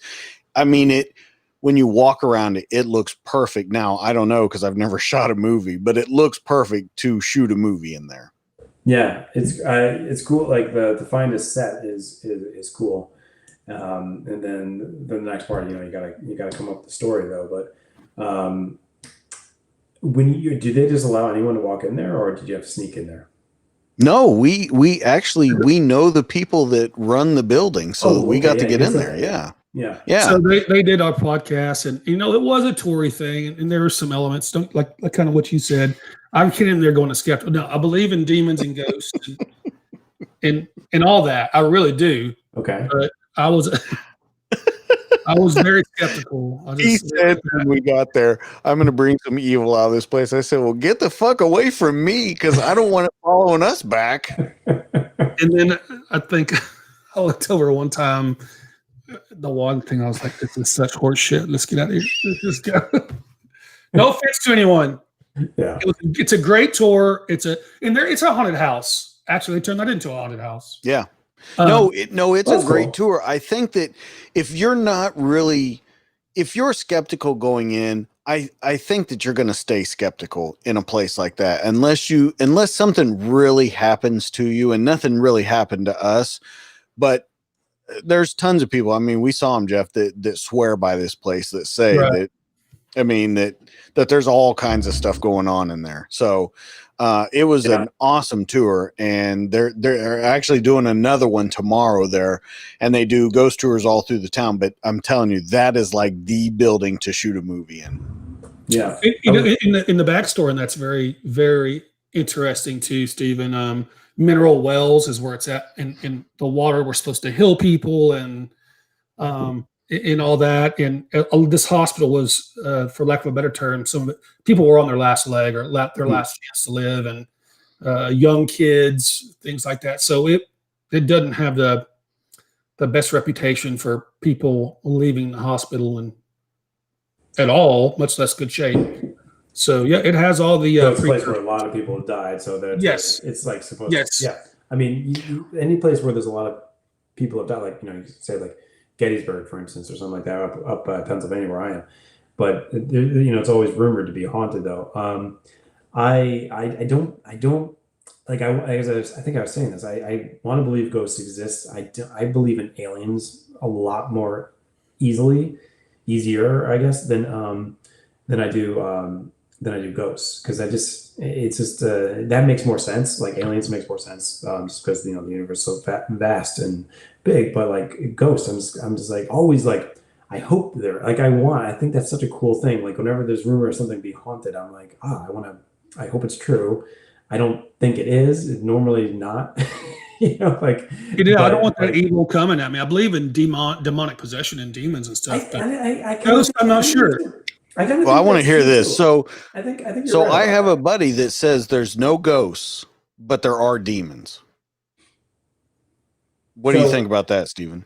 Yeah, no ghosts, but demons. Right, and I can get on board with that, because I do think, as I was saying, like I think The Exorcist is a documentary, so I kind of believe in that, and I think there is that. I mean, I think there's something there to that. There's not the classic ghosts there. You're not going to.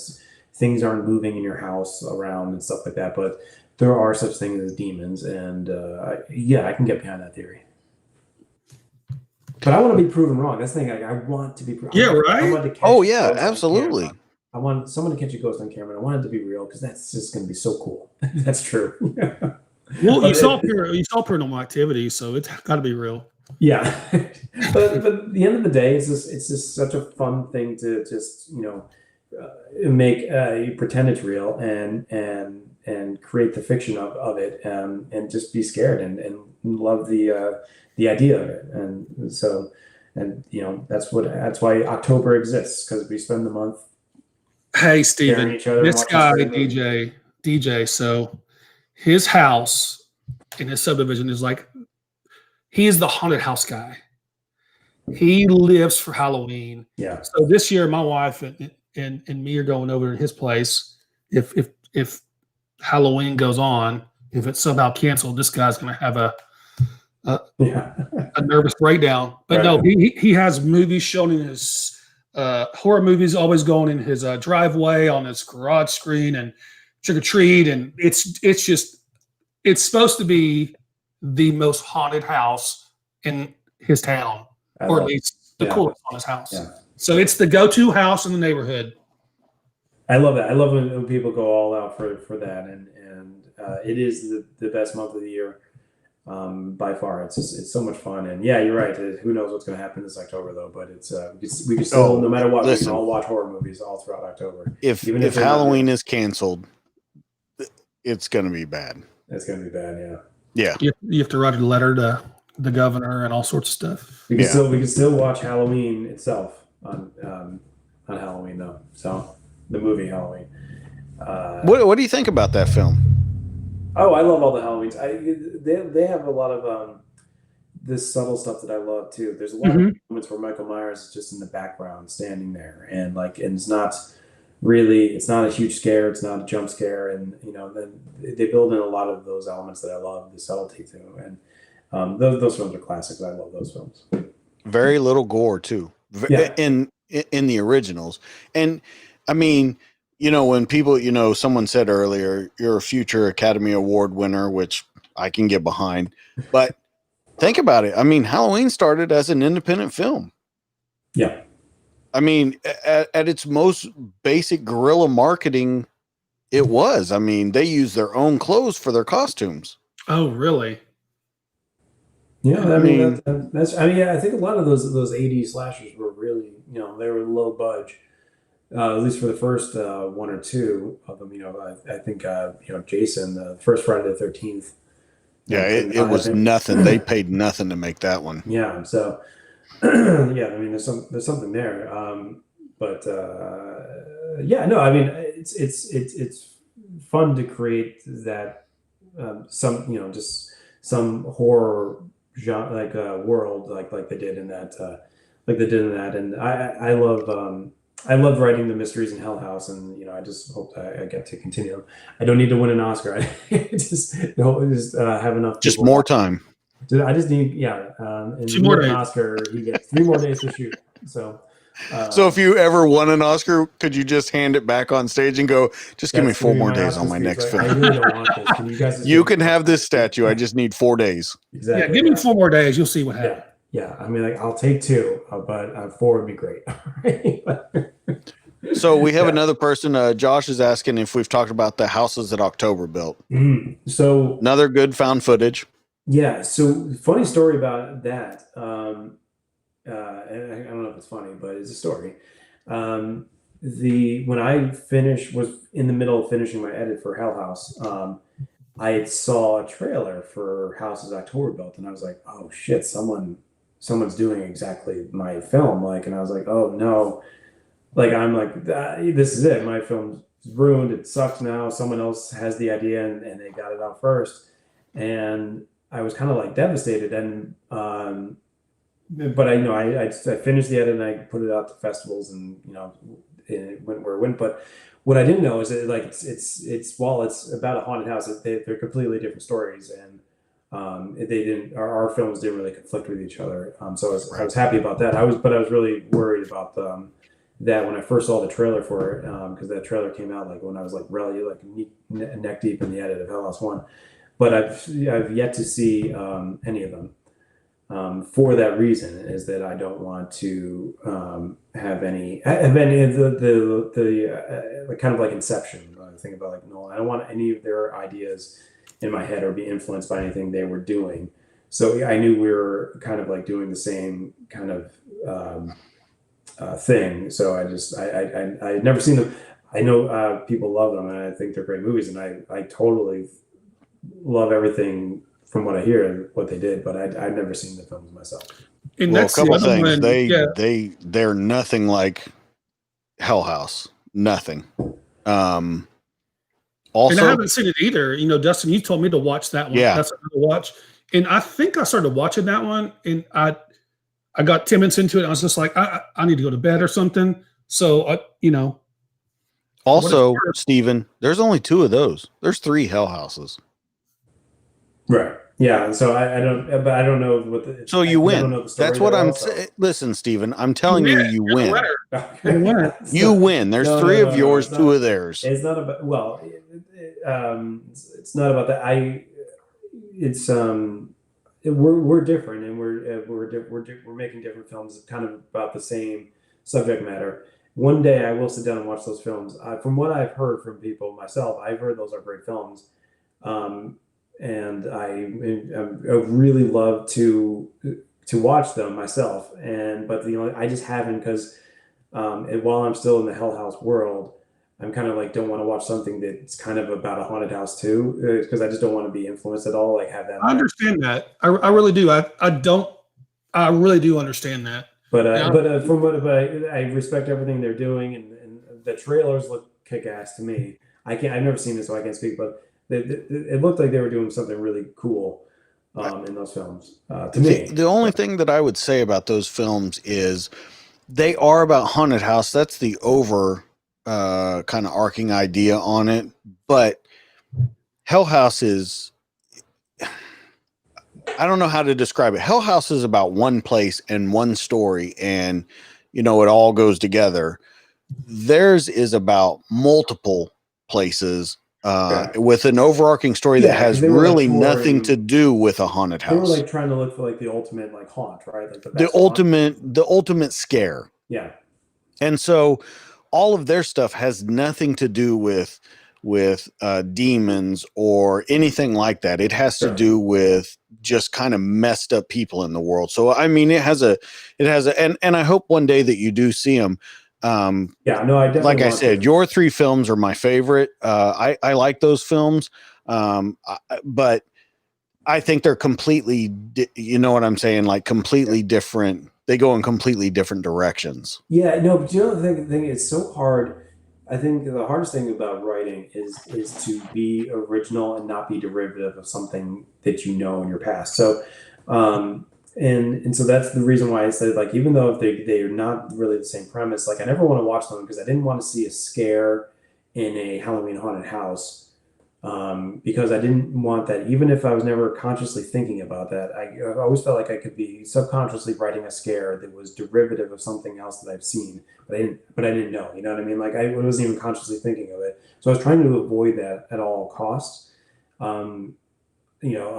Subconsciously writing something derivative, and that's the toughest thing for horror writers, is to write new scares that aren't derivative of something else that you've seen. And you're always trying, like I read so many horror novels and see so many horror movies that and then all that's in the back of your head as you're writing a scare, and you're trying to keep things original. I didn't want that added thing in the back of my head of another horror movie that's based in a Halloween haunted house. So that's why I just kind of stayed away, because I just want to make sure that what I was doing was at least original to me. Even though I don't think anything is completely, I think everything always derives from something. So I can't say there's anything that's like not completely original on its own and not derived from anywhere else, though. Because as I said, like I've gotten influences from many other people. Stephen King novels. The Lake Mungo was an influence too. So I mean, it's nothing that's completely original for anything, though. But I don't want any of the scares to be influenced at all either. But at this point, it's almost impossible. I mean, to truly be original, because if something's great and it works, you want to do some sort of version of that in your own way. Right. So you can give credit to all the ones that came before you, but what you do, I think, with it makes it original. And I think that's where you're trying to say and go with it. So yeah, I thought you did some great scares in this. Honestly, I liked Blair Witch, and I thought this was. I thought these 3 films were way better than I guess my preconceived notion. And if Dustin tells me to go watch something, I know it's legit, because he knows movies, and horror movies are his thing. Like he is a movie guy. So when he told me to go watch these, I was like, okay, I've got to go watch them. So, yeah, I love Blair Witch. Well, like that's such a good movie, and I love the ending. I love everything. Great ending. You never see the ghost, and that's the best thing about it. They scared you with the unknown. It was so well done. Yes. The unknown. And that's how Blair Witch scares you. And that's why it's so, as you're saying, it was a game changer in its time. It's like it did so little to scare you, and yet it terrified you so much. And so I bow down to Blair Witch. I think what they did there was amazing. I told my daughter it was real. Was that a bad parenting thing? What's that? I told my daughter it was real. Oh, it was real. No, that's awesome. Hey, honey, do you want to go camping? A little while, she'll think it's real, and that will be such a better experience for her. And, So full disclosure, I told you that my daughter loves horror movies. My oldest daughter loves horror movies. She thinks our house is haunted. I don't know. I don't know what the deal is, but ever since we've moved to this place, she has said it's haunted. You mess with her so much, man. I understand, and I'm getting ready to say that. So one night I thought it would be funny in the dark with just barely a little backlight on me to stand at the bottom of the stairs. That's her room is at the top of the stairs with a kitchen knife. I thought it would be funny. What? I don't know. Is that bad parenting? I thought it was hilarious. How old was she at the time? I don't know. Old, 11, 12. I don't know, 13. Yes. It's awful parenting.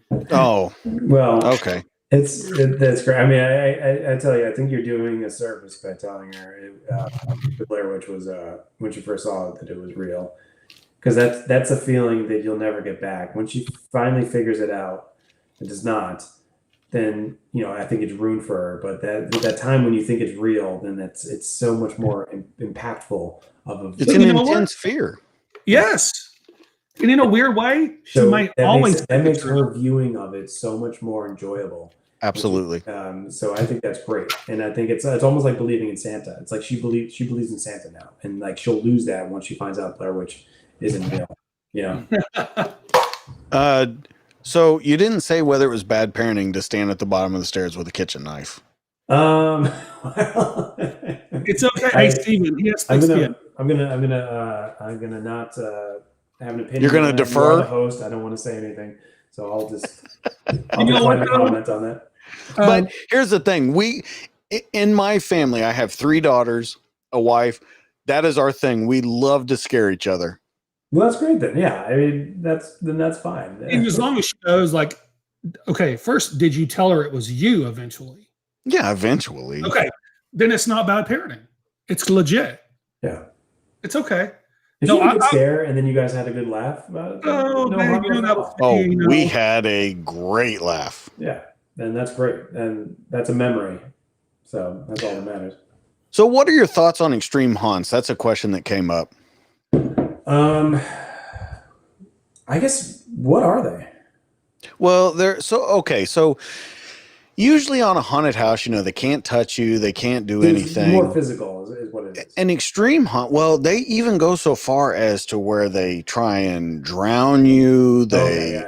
All kinds of stuff. There's one in California where I don't even think it's a haunted house. I think that guy's just a weirdo that likes to hurt people. Yeah. But people book out a year or 2 in advance to go to this haunted house, and I think it's called the Fear Experience or something, and it's so when I was writing the first Hell House, and I was one of the people that one of my investors who's most of them are just friends or family, were telling me about a haunted house they had been to in Manhattan, and it's called I'm blanking on the name anyways, but I think it was one of those extreme haunts where you had to sign the waiver, and I think the waiver was more for show, but and you have to go through all this gross, disgusting things. But at one of the parts they're telling me about, there's a girl chained up, topless, and she was like, "You have to find the key and get me out of here." And that night, as you're trying to look for the key, all this other stuff's going on.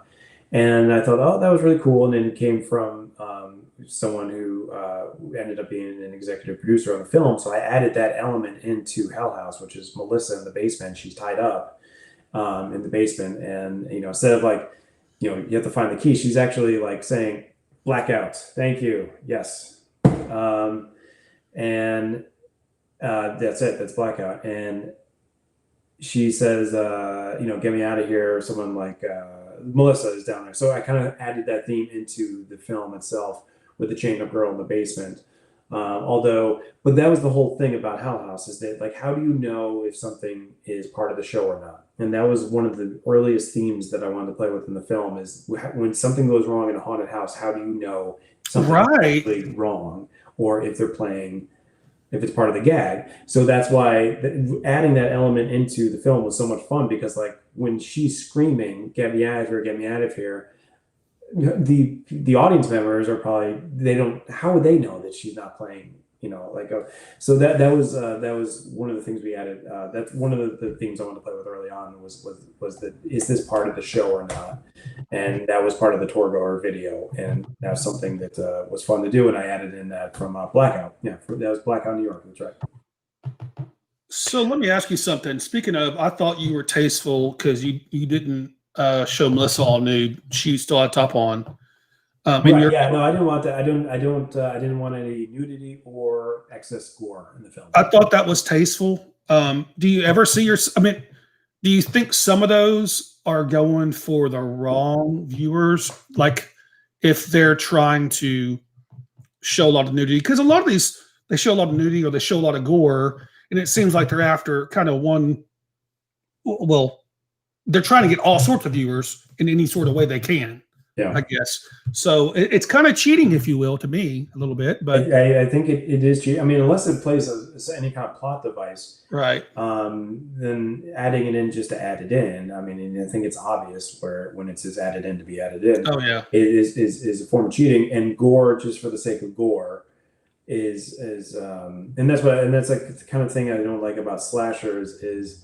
Although I love slashers, there's a lot of them are so much fun though. There's a lot of times where it's like, how can we shock you with how much gore we're showing you? And I kind of feel like that's cheating in terms of, like, trying to scare you. It's not clever. It's engineered in a way, I would guess. And so I do feel like that happens sometimes on especially in bigger films. Yeah. I think Wes Craven was famously quoted as saying, "Give them a scare, give them a hard on, and send them home." Was his But if you look at his films, that's what it is. It's a good formula. It works. But hey, each their own. I mean, everyone makes their own films, and every writer and every director has their own vision, does what they want to do. If that's their route, then that's great. And obviously, Wes Craven was very great at what he did. So I would never question anything he did. I just say, like, for me, the TNA and the gore thing doesn't fit into what I want to do, but doesn't mean that doesn't make it right for someone else to do if it fits into their story, into their creative process. For me, I just didn't want to do it because I just want to tell a very specific story that has very subtle scares in it, and I don't want to add any other elements that are unnecessary there. So let me ask you, I've been looking at it the whole interview behind you. Is that your thought board, your storyboard? Oh, the whiteboard behind me? Well, no, off to your right. I guess it'd be your right on the floor. Oh yeah, on the floor. I schedule films by writing every scene down on a index card, and they're colored depending on the type of scene they are, the level of scare they are, and that's how I schedule it out. And I kind of say, like, this shoot is going to be, let's say, 15 days.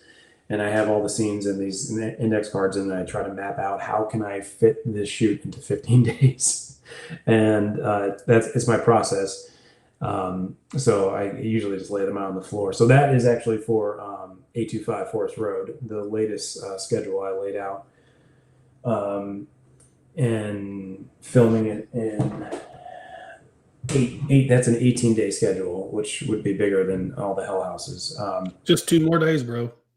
Yeah, right. And that's the thing. I'm like, and that's like tight for this movie, 18 days, is really tight. I really would love Okay. 20 to 21 days. But I know Steven, who do we need to talk to get you 4 more days? Seriously, We will start a Facebook, Yeah. Twitter, and Instagram campaign to get you 4 more days. I know. No, I know. How I would can love. how can we I be? just, and that's the thing. Like I've already had to cut like 2 big scares from this film because I knew just like I just don't have the time to get it all in, and so and that's the thing. That's all low budget indie filmmakers want is time. That's all we ask for. We're not asking to be rich. We just want time. And we know we're never going to be rich anyways, but we just want time. Well, you don't know that. You don't know that. Well, I mean, it doesn't matter. We just, filmmaking is filmmaking. It's fun that we're able to do it. So, but if we could just get a few more days to do it. And you can always have enough to cut out, and not. Ooh, I wish I had a little bit more. Yeah, I know. So I think whenever I post about your movies and stuff, it's going to be hashtag 2 more days. Right. There you go.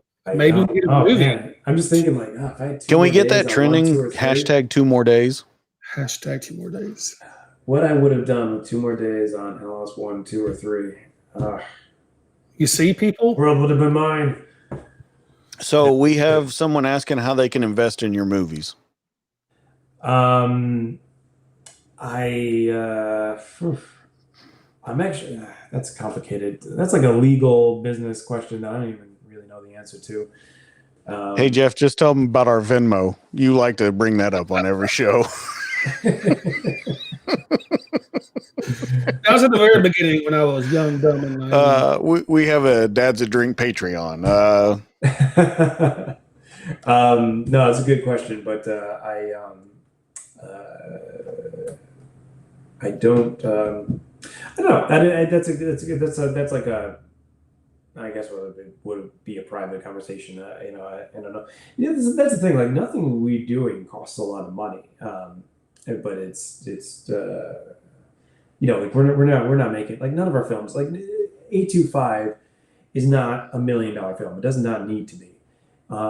It could be made for a very, very small budget and be a really good, effective, scary movie. And it's just, but for that very, very small budget that I'm looking to put together, it does tighten that window that we have to shoot it. So I would love the freedom to have a more extended shoot, though. But I can go on just talking and frustrations about time. Just time. So it sucks.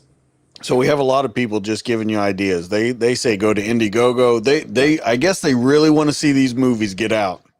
I know. I've heard about all these stuff, all these Indiegogo, and there's a few other GoFundMe, and as you guys said, and other places. I guess I haven't explored that yet. I kind of feel like I don't know, and if I'm like X amount of dollars short of what I need to get the film made, I don't know. If I find something. I just never tried that. I don't know. I guess I'm not good at putting together a page like that and putting.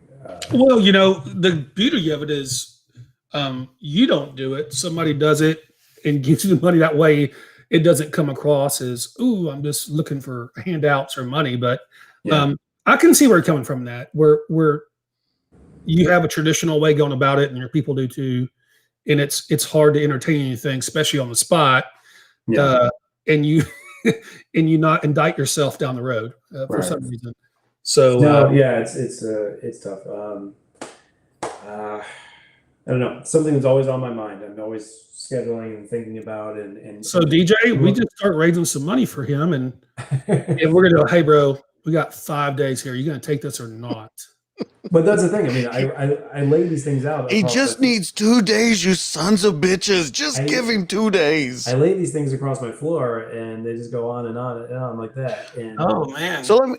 And the thing is, and that's all about like the strategy. The filmmaking on the indie side is such a strategic thing that you have to. It's a puzzle you have to put together. Like I have this amount of days, this amount of money, this amount of script to shoot, amount of like how is it going to get done? And it's so much just of this stuff that's on my floor and around my walls around me, just trying to figure out how it's going to get done in the amount of time that, the only amount of time that I can afford to get it done in, and within dollar amount. So it's fun too. I like that's a puzzle, and I like puzzles. So It makes you a better director, I think.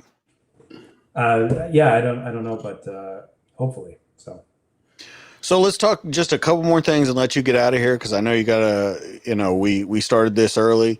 Let's talk about the two things that you took from the set. Now, Jeff, I want you to check this out, because I got to figure out a way that we can do this. But let's talk about the two things. The first one I think is awesome.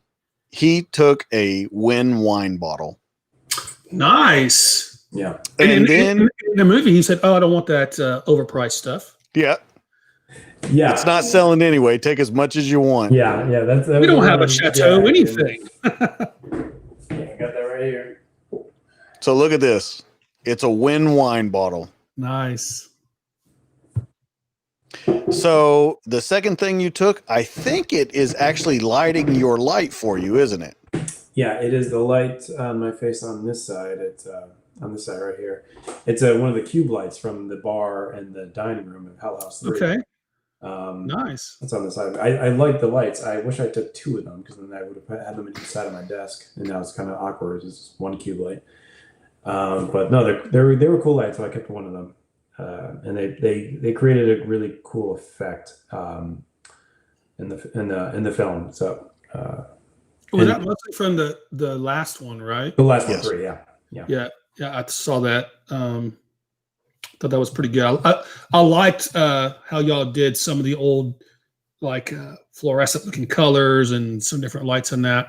Yeah, cool. we built sets like Sleep No More, and I was telling you about Sleep No More, and we wanted to build the Abaddon and turn it into a very theatrical set, artistical, maybe stylistic kind of sets for Faust itself. So you kind of like rearranging the Abaddon a little bit, making it, like, changing it up a little bit, and like one of the cooler rooms that I was really excited about, and our cinematographer and set designer did a fantastic job, was the angels, the room with the heaven set, and the lights in there, and what we did with the mannequins and everything like that. That looked great, and that's exactly what I was hoping for. And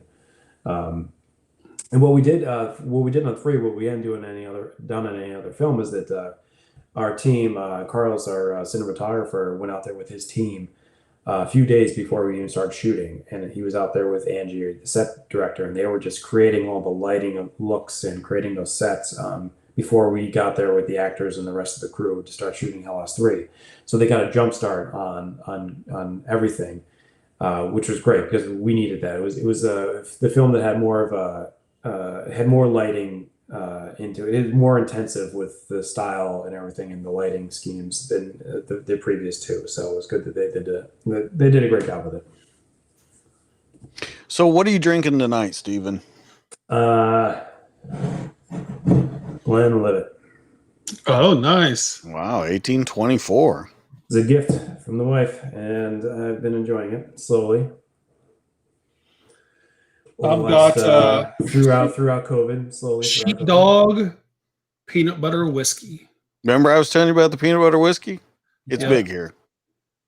All right. So, but I can't do much. That's all I can do tonight, because I have to get up and play golf tournament tomorrow and sweat all this out. So, Stephen, when you and I talked, you said how much you like Tabasco. So today I stopped by the liquor store, and I will be putting this in the mail for you. I got you, from the dads that drink, both of us, a Dickel Tabasco whiskey. Oh my goodness. I cannot wait. Is that good? Have you had that? You had it over at my house. That's okay. Yeah, I did. I've had a lot of different stuff at your house, bro. Yes, you have. So we want to send that to you, and thanks from us to you for, coming on here at a short notice and talking about everything you did. And it was, I can't say enough, and I don't want to just say this because you're on the show. I can't say enough about these movies. I absolutely love them. Thank you. And yeah, no, and I was really happy you guys reached out, and it's always fun to chat about the films and just about stuff in general. So no, thank you for inviting me on. It's great. Yeah. So I think that's gonna, Jeff. I think that's gonna wrap it up for tonight. Let's start with you, Steven. You promote whatever you want to promote. I've got really nothing to promote. Just everyone stay safe, stay healthy, wear your mask, and let's get out of this. And let's go 2021. Let's have a great year. Let's come back. That's all. Okay. Jeff, anything you want to promote? I want to promote Steven and Hell House 1, 2, and 3. And the one coming up, would you say is 824 Forest Road? Oh, sorry. Yeah. 825 Forest Road. Yeah. And whatever else, if anybody can get them 2 more days, please. Hashtag 2 more days. Hashtag 2 more days. Yeah, I think I've started something. Yeah, no, I know. Yeah, it's hashtag 2 more days now on everything. Did I come off sounding so desperate for more days? That's the case. I'm sorry. No, you weren't. It was so subtle. We come across desperate, not you. You came across very, it made sense. Now we're just hashtag 2 more days. You keep going. We want more of this. That's what it is.